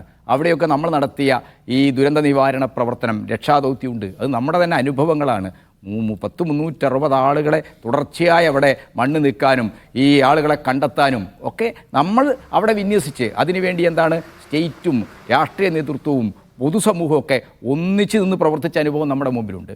പക്ഷേ കർണാടകയിൽ ഇപ്പോൾ അഭിജിത്ത് ഇവിടെ എന്താണ് ആവശ്യപ്പെടുന്നത്, അവകാശപ്പെടുന്നത് എന്താണ് 16-ാം തീയതി മുതൽ തന്നെ. പക്ഷേ നമ്മളെല്ലാവരും എന്താണ് ഇവിടുത്തെ MP ഇപ്പം ബഹുമാനപ്പെട്ട MK രാഘവൻ അദ്ദേഹം എന്താ പറഞ്ഞത്, മാധ്യമങ്ങളോട് എന്താ പറഞ്ഞത്, ഇത് നാഷണൽ ഹൈവേ അതോറിറ്റിയാണ് ഈ മണ്ണിടിച്ചിലുണ്ടായ സ്ഥലം, അവർക്കാണ് രക്ഷാപ്രവർത്തനത്തിൻ്റെ ഉത്തരവാദിത്വം എന്നാണ് എന്ന് പറഞ്ഞാൽ അദ്ദേഹത്തെ പോലുള്ള ഒരാൾ അങ്ങനെ പറയേണ്ട ഒരു നിസ്സഹായതയിലേക്ക് രാഘവനെ പോലുള്ള ഒരു ജനപ്രതിനിധി എത്തിച്ചെന്താണ് കർണാടക സ്റ്റേറ്റ്, കർണാടക ഗവൺമെൻറ് വേണ്ടത്ര രീതിയിൽ ഈ കാര്യത്തിൽ ഇടപെടുന്നില്ല എന്നൊരവസ്ഥ പൊതുവേ പുറത്തു വന്ന ഒരു സന്ദർഭത്തിലാണ് രാഘവൻ പോലും എന്താണ് അദ്ദേഹത്തിൻ്റെ മണ്ഡലത്തിലെ ഒരു ആളാണ് ഈ ഇതിൽപ്പെട്ടിരിക്കുന്നത്. കേരളമാണെങ്കിൽ അർജുന് വേണ്ടിയിട്ട് വലിയ രീതിയിലുള്ള വികാരപരമായ ഒരു അവസ്ഥ നിൽക്കുകയാണ്. അപ്പോൾ അദ്ദേഹത്തിന് അങ്ങനെ പറയേണ്ടി വന്നുകൊണ്ടാണ് കർണാടക സ്റ്റേറ്റ് വേണ്ട രീതിയിൽ ഈ കാര്യത്തിൽ രക്ഷാപ്രവർത്തനത്തിൽ ഇനീഷ്യേറ്റീവ് കാണിക്കുന്നില്ല എന്നൊരവസ്ഥയുണ്ടായി. അതുകൊണ്ടാണ് രാഘവൻ പറഞ്ഞത് ഇത് സ്റ്റേറ്റ് ഗവൺമെൻറ് ഉത്തരവാദിത്തമല്ല, ഇത് നാഷണൽ ഹൈവേ അതോറിറ്റിയുടെ പ്രശ്നമാണ്. ഇതിങ്ങനെ തർക്കിക്കേണ്ട ഒരു സമയമല്ല. ഇവിടെ മോഹനപിള്ള പറഞ്ഞത് തന്നെയാണ് പ്രശ്നം. നമുക്കതിനുള്ള ഇച്ഛാശക്തിയുണ്ടോ? നമ്മൾ എന്തിനാണ് പ്രയോറിറ്റി കൊടുക്കുന്നത്? മനുഷ്യ ജീവൻ രക്ഷിക്കണോ? അതിനുള്ള റിസോഴ്സ് സ്റ്റേറ്റ് കണ്ടെത്തുമോ? സ്റ്റേറ്റ് അതിന് ചിലവാക്കും. ഇപ്പോൾ ഇവിടെ പ്രളയം, വലിയ പ്രളയം, 2 പ്രളയങ്ങളെ അഭിമുഖീകരിച്ച ഒരു ജനതയാണ് കേരളം. അങ്ങനെ എന്താണ് നമ്മുടെ തന്നെ ഒരു സമകാലീന ഇന്ത്യയുടെ ഒരു ചരിത്രത്തിലെ ഏറ്റവും വലിയ ദുരന്തങ്ങൾക്കിരയായ ഒരു ജനതയാണ് നമ്മൾ അതിനെയൊക്കെ എങ്ങനെയാണ് അതിജീവിച്ചത്? സ്റ്റേറ്റും ജനങ്ങളും എല്ലാം ഒന്നിച്ചു നിന്ന് അതിനെ ആ രക്ഷാദൗത്യ പ്രവർത്തനം നടത്തിയത് കൊണ്ടാണ്. ആ രക്ഷാദൗത്യ പ്രവർത്തനം നടത്തുമ്പോൾ നമ്മളെടുക്കുന്ന ഹെലികോപ്റ്ററുകളുടെ ചെലവിനെക്കുറിച്ച് നമ്മൾ ചർച്ച ചെയ്തു. നമ്മളിവിടെ ആളുകൾക്ക് ദുരന്തത്തിൽപ്പെട്ടുപോയ ആളുകൾക്ക് ഭക്ഷണം എത്തിച്ചു കൊടുക്കാനും അവരെ താമസിപ്പിക്കാനൊക്കെയുള്ള സൗകര്യം ഉണ്ടാക്കുമ്പോൾ, രക്ഷാപ്രവർത്തകരെ കൂട്ടമായിട്ട് ഈ ദുരന്ത ഭൂമിയിലേക്ക് അയക്കുമ്പോൾ അതിൻ്റെ ചെലവിനെക്കുറിച്ചല്ലല്ലോ നമ്മൾ ചർച്ച ചെയ്ത്. അപ്പോൾ സ്റ്റേറ്റിന്, ഒരു ആധുനിക സ്റ്റേറ്റിന് ഈ കാര്യങ്ങളിൽ ഒരു പ്ലാനിംഗ് ഉണ്ടാവണം. പ്ലാനിങ് മാത്രമല്ല, മനുഷ്യജീവനോടുള്ള ഉത്തരവാദിത്വവും അത് അവരിലുണ്ടാക്കുന്ന ഒരു ഇച്ഛാശക്തി ഉണ്ടാക്കണം. ആ ഇച്ഛാശക്തിയോടെ പ്രവർത്തിച്ച് ചിലപ്പോൾ നമുക്ക് കണ്ടെത്താൻ കഴിഞ്ഞില്ലെന്ന് വരാം. പക്ഷെ അങ്ങനെ പ്രവർത്തിച്ചു എന്ന ഒരു തോന്നൽ നമുക്കിപ്പോൾ ഉണ്ടാവുന്നില്ല എന്നുള്ളതാണ്. ഇന്ന് എന്തിനാണ് 3:30 രക്ഷാപ്രവർത്തനങ്ങൾ നിർത്തിവെച്ചത്? IB-യിൽ ഒരു മന്ത്രി വന്ന് യോഗം നടക്കുന്നു. ആ യോഗത്തിന് ശേഷമാണ് ഇനിയുള്ള ഭാവി പരിപാടി എന്ന് പറയുന്നത് എന്താണ്? അപ്പോൾ ഇതൊക്കെ തന്നെ നമ്മളിൽ ഉണ്ടാക്കുന്ന ആശങ്കയുണ്ട്. കാരണം നമുക്ക് നഷ്ടപ്പെട്ടു പോയവരെ അവർ തിരിച്ചു വരുമെന്നുള്ള പ്രതീക്ഷയോടുകൂടി കാത്തു നിൽക്കുന്നവരാണ്. അത് കർണാടകയിലെ 2 പേരായാലും കേരളത്തിലെ അർജുനായാലും കാത്തു നിൽക്കുന്നവരാണ്. അപ്പോൾ മനുഷ്യ ജീവനാണ് പ്രശ്നം. ആ രീതിയിൽ ആ വിഷയത്തെ കാണണമെന്നാണ് എനിക്ക് പറയാനുള്ളത്. ഇതിലൊരു രാഷ്ട്രീയവുമില്ല. സ്റ്റേറ്റ് ആരായാലും അവിടെ ഭരിക്കുന്നത്, ഇപ്പം ഒരു കോൺഗ്രസ് അല്ലാത്ത സ്റ്റേറ്റ് ആണെങ്കിൽ ഇതേ വിമർശനങ്ങൾ നമ്മളെല്ലാവരും ഉന്നയിക്കും. അത് അഭിജിത്തായിരിക്കും അതിലേറ്റവും മുന്നിലുണ്ടാവുക എന്നുള്ളതും നമുക്കറിയാം. സ്റ്റേറ്റ് വേണ്ടത്ര ഒരു പദ്ധതിയോടുകൂടി, ഒരു ആസൂത്രിതമായ ഒരു പദ്ധതിയോടുകൂടി, വേണ്ടത്ര ഒരു ഇച്ഛാശക്തിയോടുകൂടി രക്ഷാപ്രവർത്തനങ്ങൾ ഇടപെടുന്നില്ല എന്നുള്ളൊരു പ്രശ്നമാണ് ഞാനിവിടെ സൂചിപ്പിച്ചത്. അത് തുടക്കം മുതലേയുള്ള ഒരു പ്രശ്നമാണ്. ഇപ്പോഴും അതാണ് നമ്മൾ കണ്ടുകൊണ്ടിരിക്കുന്നത്. ഡോക്ടർ മോഹനപിള്ള, ഇവിടെ ഒരുതരം പെർസെപ്ഷൻ ക്രിയേറ്റ് ചെയ്തിരുന്നു. അതായത് ഒരാൾ മണ്ണിനടിയിലുണ്ട്, അയാളുടെ ഫോൺ ബെല്ലടിക്കുന്നുണ്ട്, GPS സിഗ്നൽ ഉണ്ട് എന്നൊക്കെ പറഞ്ഞിട്ടുള്ള ഒരുതരം പ്രതീക്ഷയുടേതായ ഒരു അമിതമായ പ്രതീക്ഷാ വിതരണം നടന്നിട്ടുണ്ട്. അത് ശരിയാണ്. അപ്പോൾ ആ ഒരു പ്രതീക്ഷയുടെ പുറത്താണ് ഈ ഒരു രക്ഷാദൗത്യത്തിന് വേണ്ടിയുള്ള ഇത്രയും വലിയ സന്നാഹങ്ങൾ ഉണ്ടാകുന്നത്. ഇത്രയും ഇനിയും തുടരും എന്നൊരു പ്രതീക്ഷ, ആ പ്രതീക്ഷ തന്നെയാണ് നമ്മൾ മുന്നോട്ട് കൊണ്ടുപോകുന്നത്. അങ്ങ് പറഞ്ഞതുപോലെ ഇവിടെ എത്ര ഇൻവെസ്റ്റ് ചെയ്യണമെന്ന് തീരുമാനിക്കുക അതൊരു വളരെ വളരെ വിഷമകരമായ ഒരു കാര്യമാണ്. കാരണം ഈ രക്ഷാദൗത്യത്തിൽ നിന്ന് ഭരണകൂടത്തിന് പിന്നോട്ട് പോകാൻ ഇനി കഴിയില്ല. അത് ഉപേക്ഷിച്ച് മടങ്ങാൻ കഴിയില്ല. ഏത് വിധേനയും ആ രക്ഷാദൗത്യം പൂർത്തിയാക്കിയേ മതിയാകൂ. ഇവിടെ ഒരുപാട് സാധ്യതകൾ, ഇപ്പോൾ ഡ്രഡ്ജർ കൊണ്ടുവരാൻ ഈ ലോജിസ്റ്റിക്കിൻ്റെ പ്രശ്നമുണ്ട്, പാലങ്ങളൊക്കെ ഉണ്ട് എന്ന് പറയുന്നു. ഈ ഡ്രഡ്ജിങ് മാത്രമല്ലേ ഇനി അവിടെ സാധ്യമാകൂ? ആ മണ്ണ് നീക്കിയാലല്ലേ ലോറിയെങ്കിലും കണ്ടെത്താൻ കഴിയും.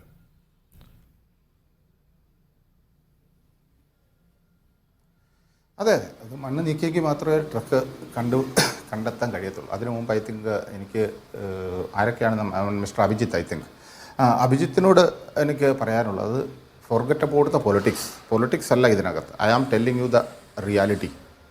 ഈ സിറ്റുവേഷനിൽ ഇതുപോലെ കുത്തൊഴുക്കുള്ള റിവറിൻ്റെ ഓപ്പോസിറ്റ് സൈഡിൽ എനിമി ബങ്കേഴ്സുണ്ട്. നമുക്ക് ക്രോസ് ചെയ്തേ പറ്റുള്ളൂ. ഓപ്ഷൻസാണോ നോക്കുന്നത്? അതുകൊണ്ടാണ് ഞാൻ പറയുന്നത്, അടിവരയിട്ട് പറയുന്നു, ഏതു ടെറൈനിലും ബ്രിഡ്ജ് ഉണ്ടാക്കാൻ പറ്റും. പക്ഷേ ഞാൻ പ്രയോറിറ്റി വെച്ചിട്ടല്ല പറയുന്നത്. കർണാടക ഗവൺമെൻറ് 100 കോടി രൂപ ഈ ഒരു ഓപ്പറേഷന് വേണ്ടി ചിലവാക്കി കഴിഞ്ഞാൽ കംട്രോളർ ആൻഡ് ഓഡിറ്റർ ജനറലിൻ്റെ ഒബ്ജക്ഷൻസ് വന്നു. What is A priority? ഇതിന് ഇത്രയും ചിലവാക്കണമായിരുന്നോ? അതിന് ജസ്റ്റിഫിക്കേഷൻ കൊടുക്കണം. ഞാൻ ആരെയും കുറ്റപ്പെടുത്തുകയല്ല. കർണാടകമല്ല, കേരളത്തിലാണെങ്കിൽ പോലും ഒരു ചെറിയ ഒരു ട്രക്ക് അല്ലെ ഒരു മനുഷ്യജീവൻ എന്നുള്ള രീതിയിൽ വരുമ്പോൾ അതിനുവേണ്ടി ആയിരക്കണക്കിന് അല്ലെങ്കിൽ 100 കണക്കിന് കോടികൾ രൂപ ചിലവാക്കുന്നതിനോട് ഒരു യോജിപ്പും വരില്ല. അതൊരു ലോജിക്കല്ല. ആ ലോജിക്ക് നമ്മൾ ആക്സെപ്റ്റ് ചെയ്യണം. അല്ലാതെ രാഷ്ട്രീയപരമായിട്ട് നിങ്ങൾക്ക് അങ്ങോട്ടും ഇങ്ങോട്ടും പറയാം, പക്ഷേ one has to be in practical. അതിനകത്ത് സിദ്ധരാമയ്യയുടെ കുഴപ്പമോ പിണറായി വിജയൻ്റെ കുഴപ്പമോ അല്ലെങ്കിൽ വേറെ ആരുടെയെങ്കിലും കുഴപ്പമോ അല്ല. അവർക്ക് അത്രേ പറ്റൂ, അത്രേ ചെയ്യാൻ പറ്റുള്ളൂ. അത് വെച്ചിട്ടാണ് അവരത് ചെയ്യുന്നത്. അല്ലാതെ അതൊന്നും ചെയ്യാൻ പറ്റില്ല എന്ന് മാത്രം പറയരുത്. അത് ഞാൻ പറയുന്നു. കാരണം ബംഗ്ലാദേശ് ഓപ്പറേഷൻസ് ഒന്ന് പഠിക്കണം. റിവർ പത്മ എങ്ങനെ ക്രോസ് ചെയ്യുന്നു. അതുപോലെ തന്നെ പഞ്ചാബിൽ 5 നദികളാണുള്ളത്. അത് പാകിസ്ഥാനിലോട്ട് ക്രോസ് ചെയ്യണമെങ്കിൽ എല്ലാം റിവർ ബ്രിഡ്ജിംഗ് ആണ്. ഇതൊരു എഞ്ചിനീയർ റെജിമെൻറ്റിലുള്ള ആരെങ്കിലും കേട്ടാൽ ചിരിക്കും. കാര്യം റിവർ ബ്രിഡ്ജിംഗ് എഞ്ചിനീയേഴ്സിൻ്റെ മെയിൻ ടാസ്ക്കാണ്. മിനിറ്റുകൾ കൊണ്ടാണ് ബ്രിഡ്ജ് ഉണ്ടാക്കി പാസ് ചെയ്യുന്നത്. പക്ഷേ ആ ഒരു സെറ്റപ്പ് ഇവിടെ വേണോ വേണ്ടയോ എന്നുള്ളത്. അതിനാണ് ഞാൻ ഒരു കാര്യം കൂടി അഭിജിത്ത് ശ്രദ്ധിക്കണം. ഞാൻ പറഞ്ഞത് ഈ എക്സ്പെൻഡിച്ചർ ഇല്ലാതെ ഇതൊരു ട്രെയിനിങ് ആയിട്ട് കൊടുക്കാം. ഒരു ട്രെയിനിങ് കേസായിട്ട് കണ്ടുകൊണ്ട് ഇമ്മീഡിയറ്റ് ആയിട്ട് വന്ന് ഒരു ബ്രിഡ്ജ് ഉണ്ടാക്കാൻ ട്രെയിനിങ് അവർക്കൊരു എക്സ്പീരിയൻസ് ആകും. അതാണ് ഞാൻ പറഞ്ഞത്. You are not completely following me. അതുകൊണ്ടാണ് ആ ഒരു രീതിയിലോട്ട് വന്നത്. അല്ലാതെ ഇതൊരു സ്റ്റേറ്റിൻ്റെ കഴിവുകേടെന്നോ അല്ലെങ്കിൽ സ്റ്റേറ്റിൻ്റെ മെറിറ്റെന്നോ ഒന്നല്ല ഞാൻ പറഞ്ഞത്. അത് പ്രളയം ഇവിടെ നടന്നപ്പോൾ അതുപോലെ ആയിരുന്നു സിറ്റുവേഷൻസ്. അന്നേരം എത്ര കോടികൾ വേണമെങ്കിലും ചിലവാക്കാമായിരുന്നു. സെൻട്രൽ ഗവൺമെൻറ്റിൻ്റെ അസിസ്റ്റൻസ് ഉണ്ട്. Prime minister himself is coming, heli watching and everything. അതല്ല, ആ ഒരു സിറ്റുവേഷൻ അല്ല ഇവിടെ എന്നാണ് ഞാൻ പറഞ്ഞു വെക്കുന്നത്. അതുകൊണ്ട് പ്രേക്ഷകരെ തെറ്റിദ്ധരിപ്പിക്കുന്ന രീതിയിൽ രാഷ്ട്രീയം പറഞ്ഞ് ഒരു രീതിയിലോട്ട് പോകരുത്. നമ്മൾ റിയാലിറ്റി, ഞാൻ അതാണ് ആദ്യം മുതൽ തന്നെ പറഞ്ഞത്. One has to be in real world. എന്താണ് പ്രാക്ടിക്കലായിട്ട് അത് അല്ലെങ്കിൽ ഇപ്പം അജിംസ് പറഞ്ഞ പോലെ റോബോട്ടിക് സിസ്റ്റം, ആർട്ടിഫിഷ്യൽ ഇൻ്റലിജൻസ് കൊണ്ട് തന്നെ വാട്ടർ പ്രൂഫ് റോബോട്ട് എന്ന് സിസ്റ്റമാറ്റിക്കായിട്ട് ചെന്ന ടാർഗറ്റ് ഐഡൻറ്റിഫൈ ചെയ്ത് ഇതൊക്കെ റെക്ടിഫൈ ചെയ്യുന്ന ഒരു സിസ്റ്റമൊക്കെ US-ലുണ്ട്. അപ്പോൾ US-ൽ നിന്ന് അത് കൊണ്ടുവരാൻ പറ്റുമോ? അപ്പം ആ ഒരു രീതിയിലോട്ടല്ല നമ്മൾ വിമർശിക്കേണ്ടത്. നമ്മൾ നമ്മുടെ മാക്സിമം എഫക്റ്റീവ് അത് തന്നെയാണ് നമ്മൾ ചെയ്തത്. ഇവിടെ എന്താണ് പ്രളയമുണ്ടായപ്പോൾ മത്സ്യത്തൊഴിലാളികൾ വന്ന് ചെയ്തത് അത് ഏതെങ്കിലും ആരെങ്കിലും പറഞ്ഞിട്ടാണോ? അല്ല. അപ്പോൾ ആ ഒരു സിറ്റുവേഷൻ, അതായത് ആർക്കൊക്കെ ഇന്നോവേറ്റീവ് മൈൻഡ് ഉണ്ടോ അവർക്കെല്ലാം ഒരു ഓപ്ഷനാണ്. ഞാൻ അതാണ് ഈ 4 ദിവസം മുമ്പുള്ള ചർച്ചയിലും പറഞ്ഞത്. നമ്മുടെ സിറ്റുവേഷൻ വെളിയിൽ അറിയിക്കുക, ആൾക്കാരെല്ലാം അറിയട്ടെ, അവരവരുടെ ഐഡിയയും കൊണ്ട് വരട്ടെ, എന്തെങ്കിലും ചെയ്യാൻ പറ്റുമോ ഇല്ലയോ എന്ന്. അതാണ് ഞാൻ പറഞ്ഞത്. ഇവിടെ ഞാൻ ഈ പോയിന്റ് വെച്ചത് എന്തെന്ന് ചോദിച്ചു കഴിഞ്ഞാൽ പൊതുവേ ഒരു ധാരണയുണ്ടായി ആർമി ഫെയിൽ, നേവി ഫെയിൽ എന്നുള്ളത്. അത് അംഗീകരിക്കാൻ പറ്റാത്തത് കൊണ്ട് റിയാലിറ്റി ഞാനൊന്ന് എക്സ്പ്ലെയിൻ ചെയ്ത് തന്നതാണ്. ഇതാണ് ശരിക്കും പറഞ്ഞിട്ടുള്ള കാര്യമെന്ന് പറയുന്നത്. അല്ലാതെ വേറെ ഒന്നുമല്ല. ഒരു ഫൈനാൻസ് അതൊരു ഓഫ് കോഴ്സ് എല്ലാത്തിനും ഒരു ലിമിറ്റുണ്ട്. ആ ലിമിറ്റിൽ കൂടുതൽ എക്സ്പെൻഡിച്ചർ ചെയ്യാൻ പറ്റില്ല ഒരു കാരണവശാലും. അത് നമ്മൾ ആക്സെപ്റ്റ് ചെയ്യണം. അത് ആക്സെപ്റ്റ് ചെയ്യുന്നത് കൊണ്ട് അത് ആക്സെപ്റ്റ് ചെയ്താൽ എല്ലാവർക്കും മനസ്സിലാകും. വിമർശനം ആർക്കും അതിനെതിരെ ഉയർത്താനും പറ്റില്ല ആ സമയത്ത്. അതാണ് മനസ്സിലാക്കേണ്ടത്. അപ്പം ആ ഒരു രീതിയിലായിരിക്കണം ഈ കാഴ്ചപ്പാടെന്നുള്ളത്. ഇതിനകത്ത് നമ്മൾ കാണേണ്ടത് എൻ്റയർ കേരള ഈ ഒരൊറ്റ പോയിന്റിൽ അർജുനെ റിക്കവർ ചെയ്യേണ്ട രീതിയിൽ എങ്ങനെ വേണം എന്ന് ഒന്നിച്ച് നിന്നു. സാധിച്ച അത് ആരുടെയും കഴിവുകേടെന്നത് കാണിക്കാൻ പാടില്ല. അത് ആരുടെയും കഴിവുകേടല്ല. കാര്യം എന്നാണെന്ന് ചോദിച്ചു കഴിഞ്ഞാൽ അവർ എന്താണ് ശരിക്കും പറഞ്ഞു കഴിഞ്ഞാൽ ഒരു കാർവാർ MLA എല്ലാ സമയത്തും അവിടെ ഉണ്ടായിരുന്നു. നമ്മളത് കാണുന്നുണ്ട്. തീർച്ചയായിട്ടും ഉണ്ട്. അതൊരു ഗവൺമെൻറ്റിൻ്റെ കഴിവുകേടല്ല. പക്ഷേ അതിനകത്ത് വന്ന പാളിച്ചകൾ നമ്മൾ ഉൾക്കൊള്ളണം, ആരെയും വിമർശിക്കാതെ. 4-5 ദിവസം ഒരു മിസ്ഗൈഡഡ് വേയിലാണ് ഇത് പോയത്. അത് നമ്മൾ ആക്സെപ്റ്റ് ചെയ്തേ പറ്റുള്ളൂ. അതിൻ്റെ കാരണം പലതാണ്. കാരണം ബെൻസിൻ്റെ GPS കിട്ടി, അതുപോലെ തന്നെ ടെലിഫോൺ റിങ് ചെയ്തു, അങ്ങനെയൊക്കെ കുറേ സമയങ്ങൾ പോയി. അത് നമ്മൾ ആക്സെപ്റ്റ് ചെയ്യണം. പക്ഷേ ഇവിടെ ഇൻ ജനറൽ, അതായത് ഇത്രയും വലിയ കുറച്ചുകൂടി എഫക്റ്റീവ് ആക്കാമായിരുന്നു. അത് everybody will agree, everybody will accept. അത് MLA സെയിൽ തന്നെ സമ്മതിച്ചിട്ടുള്ളതാണ്. അത് ആദ്യം മുതലേ ഈ രീതിയിൽ പോയത് കൊണ്ടാണ് ഇതിങ്ങനെ വന്നത് എന്ന്. അതിനകത്ത് ആരെയും കുറ്റപ്പെടുത്തിയിട്ട് കാര്യമില്ല. പക്ഷേ ഇനിയിപ്പോൾ നമുക്ക് ചെയ്യാൻ പറ്റുന്നത് കുറച്ചുകൂടി വെയിറ്റ് ചെയ്തതിന് ശേഷം ഈവൻ ഫ്ലോട്ടിംഗ് ഇത് പോയിട്ട് ആ ഡെബ്രി റിമൂവ് ചെയ്യുക എന്നുള്ളതല്ലാതെ അതിനകത്ത് വേറെ ഒരു ഓപ്ഷനും നമുക്കില്ല. ഡെബ്രി റിമൂവ് ചെയ്ത് ട്രക്ക് അതിനുള്ളിലുണ്ട് എന്ന് ഐഡൻറ്റിഫൈ ചെയ്തിട്ടുള്ളിടത്തോളം കാലം അത് റിമൂവ് ചെയ്യുക എന്നുള്ള ഒരു ടാസ്ക് മാത്രം മതി, വേറെ ഒന്നും വേണ്ട. അത് റിമൂവ് ചെയ്താൽ തീർച്ചയായിട്ടും ട്രക്ക് നമുക്ക് വെളിയിലെടുക്കാൻ പറ്റും. അപ്പോൾ ആ രീതിയിലായിരിക്കണം കാര്യങ്ങളുടെ പോക്ക് എന്നുള്ളതാണ് എനിക്ക് ഈ അവസരത്തിൽ പറയാനുള്ളത്. ശരി, അഭിജിത്ത്, ഈ ഡ്രഡ്ജർ കൊണ്ടുവരുന്ന എം വിജിൻ MLA പറയുന്നുണ്ട്, ഈ ഡ്രഡ്ജർ കൊണ്ടുവരുന്നതിന് ഈ ലോജിസ്റ്റിക് തടസ്സം എങ്ങനെ മറികടക്കും? അല്ല, അത് വാഹനത്തിൽ കൊണ്ടുവരുന്നതിനെ പറ്റിയാണ് ഇപ്പോൾ നിലവിൽ ഞാൻ മനസ്സിലാക്കുന്ന ഏറ്റവും ഒടുവിൽ വാഹനത്തിൽ കൊണ്ടുവരുന്നതിനെ പറ്റി അടക്കമുള്ള ചർച്ചകളാണ് നടക്കുന്നത്. പുഴ വഴി വരാനാണെങ്കിൽ അത് നദി ഈ പറഞ്ഞ ഗംഗാവലിയിലൂടെ വരാനായിരുന്നെങ്കിൽ നിലവിൽ തന്നെ ഗോവയിൽ സംസാരങ്ങൾ നടന്നിരുന്നു. പക്ഷെ അത് എത്തിക്കാനുള്ള സാങ്കേതികമായിട്ടുള്ള ബുദ്ധിമുട്ടുകൾ കൊണ്ടാണ് എത്തിക്കാത്തത്. ഇനിയുള്ളത് ബൈ റോഡ് എത്തിക്കുമെന്നുള്ളതാണ് ഞങ്ങൾക്ക് അറിയാൻ സാധിക്കുന്നത്. അത് നമുക്ക് വരുന്നിടത്ത് വെച്ച് നോക്കിക്കാണാം. അതിൻ്റെ ഇടയിൽ ബഹുമാനപ്പെട്ട ശ്രീ കുഞ്ഞിക്കണ്ണൻ അദ്ദേഹം വീണ്ടും രാഷ്ട്രീയമല്ല എന്ന് പറയുന്നത് അത്രയും രാഷ്ട്രീയമാണ്. അത് കക്ഷി രാഷ്ട്രീയമാണ്. ഇപ്പോൾ അദ്ദേഹം മനുഷ്യത്വത്തിൻ്റെ രാഷ്ട്രീയമൊന്നുമായിട്ട് എനിക്ക് തോന്നുന്നില്ല. കാരണം ശ്രീ MK രാഘവൻ ഒരിക്കലും കർണാടക ഗവൺമെൻറ്റിനെ കുറ്റപ്പെടുത്തിക്കൊണ്ട് അല്ല, അല്ലെങ്കിൽ കർണാടക ഗവൺമെൻറ്റിന് ഫെയിലറാണ് എന്ന് പറഞ്ഞുകൊണ്ടല്ല ഹൈവേ അതോറിറ്റിക്ക് കത്ത് നൽകിയത്. ഇന്ത്യയിലാകമാനം ചില ഹൈവേ അതോറിറ്റിയുമായി ബന്ധപ്പെട്ട് നടക്കുന്ന റോഡ് നിർമ്മാണങ്ങളിൽ ചില ഇടങ്ങളിലെങ്കിലും ഇത്തരം സാഹചര്യങ്ങൾ സൃഷ്ടിക്കപ്പെടുന്നത് അത് NHAയുടെ കൂടി നിരുത്തരവാദിത്തപരമായ നടപടികൾ കൊണ്ടാണ്. അത് ഉണ്ടാകല്ല് എന്ന് പറയുന്ന കത്തിനെ അത് ഭരണകൂടത്തിൻ്റെ തലയിലേക്ക് വെക്കുന്നതിനെയാണ് ഞങ്ങൾ പച്ചയായ കക്ഷി രാഷ്ട്രീയം എന്ന് പറയുന്നത്. അതേപോലെ തന്നെ അദ്ദേഹം കവളപ്പാറയും പെട്ടിമുടിയും വയനാട്ടിലെ പുത്തുമലയും ഒക്കെ സൂചിപ്പിച്ചു. ഞാൻ അദ്ദേഹത്തിൻ്റെ കൂടി അറിവിലേക്ക് ഒരിക്കൽ കൂടി സൂചിപ്പിക്കുന്നു. ഞാൻ പറയാൻ ആഗ്രഹിച്ചതല്ല എങ്കിൽ പോലും 2 ആഴ്ച കൊണ്ട് ഇത്തരം എല്ലാ രീതിയിലുമുള്ള രക്ഷാപ്രവർത്തനങ്ങൾ അവസാനിപ്പിച്ചു പോകുമ്പോൾ ഇപ്പോഴും കുറേയേറെ മനുഷ്യർ ആ മണ്ണിനടിയിൽ ഉണ്ട് എന്ന യാഥാർത്ഥ്യം നമ്മൾ ഉൾക്കൊള്ളണം. പിന്നെ അദ്ദേഹം പറഞ്ഞു, പെട്ടിമുടിയിൽ കണ്ട പോലെ കവളപ്പാറയിൽ കണ്ട പോലെ ആളുകളെ മനുഷ്യരെ ഒന്നും കടത്തിവിട്ടില്ല. നോക്കൂ, അവിടുത്തെ സാഹചര്യം അത്രമേൽ ഭിന്നമായിരുന്നു. കുറേയേറെ നമ്മളുടെ മലയാളികൾ അടങ്ങുന്ന രക്ഷാപ്രവർത്തകർ അർജുനോടുള്ള ഒരു സ്നേഹത്തിൻ്റെ പേരിൽ ആ ചെറുപ്പക്കാരനെ കണ്ടെത്താൻ അങ്ങോട്ട് പോയിട്ടുണ്ട്. ഞങ്ങളടക്കം അവിടെ നിൽക്കുമ്പോൾ പലരും പിന്നെയും എത്തിയിട്ടുണ്ട്. പക്ഷേ ആരോടെങ്കിലും നിങ്ങൾ ചോദിക്കുക, ഒരു കൊട്ട മണ്ണെടുക്കാൻ പോലും സാധിക്കാത്ത സാഹചര്യമായിരുന്നു അവിടെ. നമ്മളുടെ ചില കാലാവസ്ഥകളെ സാഹചര്യങ്ങളെയൊക്കെ ഉൾക്കൊള്ളാൻ നമ്മൾ തയ്യാറാകണം. ദുരന്തങ്ങൾ ഉണ്ടാകുമ്പോൾ ആ ദുരന്തത്തിൻ്റെ പശ്ചാത്തലം മനസ്സിലാക്കണം. അവിടെ എന്തെല്ലാം രീതിയിലാണ് രക്ഷാപ്രവർത്തനം നടത്താൻ സാധിക്കുക എന്ന് നമ്മൾ തിരിച്ചറിയണം. അതുകൊണ്ടാണ്, അല്ലാതെ ആളുകളെ കൂട്ടി വന്ന് അവിടെ എന്തെങ്കിലും നടത്താൻ സാധ്യമായിരുന്ന സാഹചര്യമായിരുന്നില്ല. പക്ഷേ സാധ്യമായിരുന്നത് മെഷീനറി വെച്ചിട്ടുള്ള പ്രവർത്തനങ്ങളായിരുന്നു. അതെല്ലാം കരയിൽ നടത്തിയിട്ടുണ്ട്.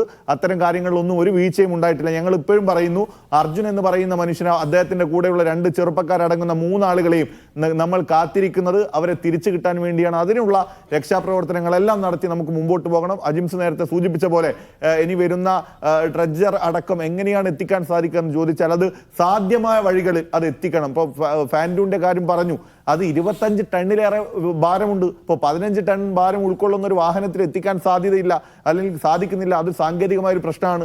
അല്ലെങ്കിൽ ഗോവയിൽ നിന്ന് ഡ്രഡ്ജ് ഇങ്ങോട്ട് വരുന്ന വഴിയുള്ള 2 പാലങ്ങളെ മറികടക്കാൻ 10 മീറ്ററോളം ഗ്യാപ്പ് പാലവും വെള്ളവും തമ്മിലില്ല. അപ്പോൾ അതിനുള്ള ബുദ്ധിമുട്ടുണ്ട്. അതേപോലെ തന്നെ കടലിൽ നിന്നാണ് പിന്നീട് ഗംഗാവാലി നദിയിലേക്ക് കയറേണ്ടി വരുന്നത്. അതിന് വരാനുള്ള വഴിയില്ല. അപ്പോൾ അതൊക്കെ ഒരു ബുദ്ധിമുട്ടാണ്. അത്തരം ചില സാങ്കേതിക പ്രശ്നങ്ങൾ ഉള്ള ഘട്ടത്തിൽ ഇനി വാഹനത്തിൽ കയറ്റി വരാൻ സാധിക്കുന്ന ഡ്രഡ്ജ് അടക്കമുള്ള കാര്യങ്ങൾ കൊണ്ടുവന്നുള്ള രക്ഷാപ്രവർത്തനങ്ങളാണ് ഇനി സാധ്യമാവുക.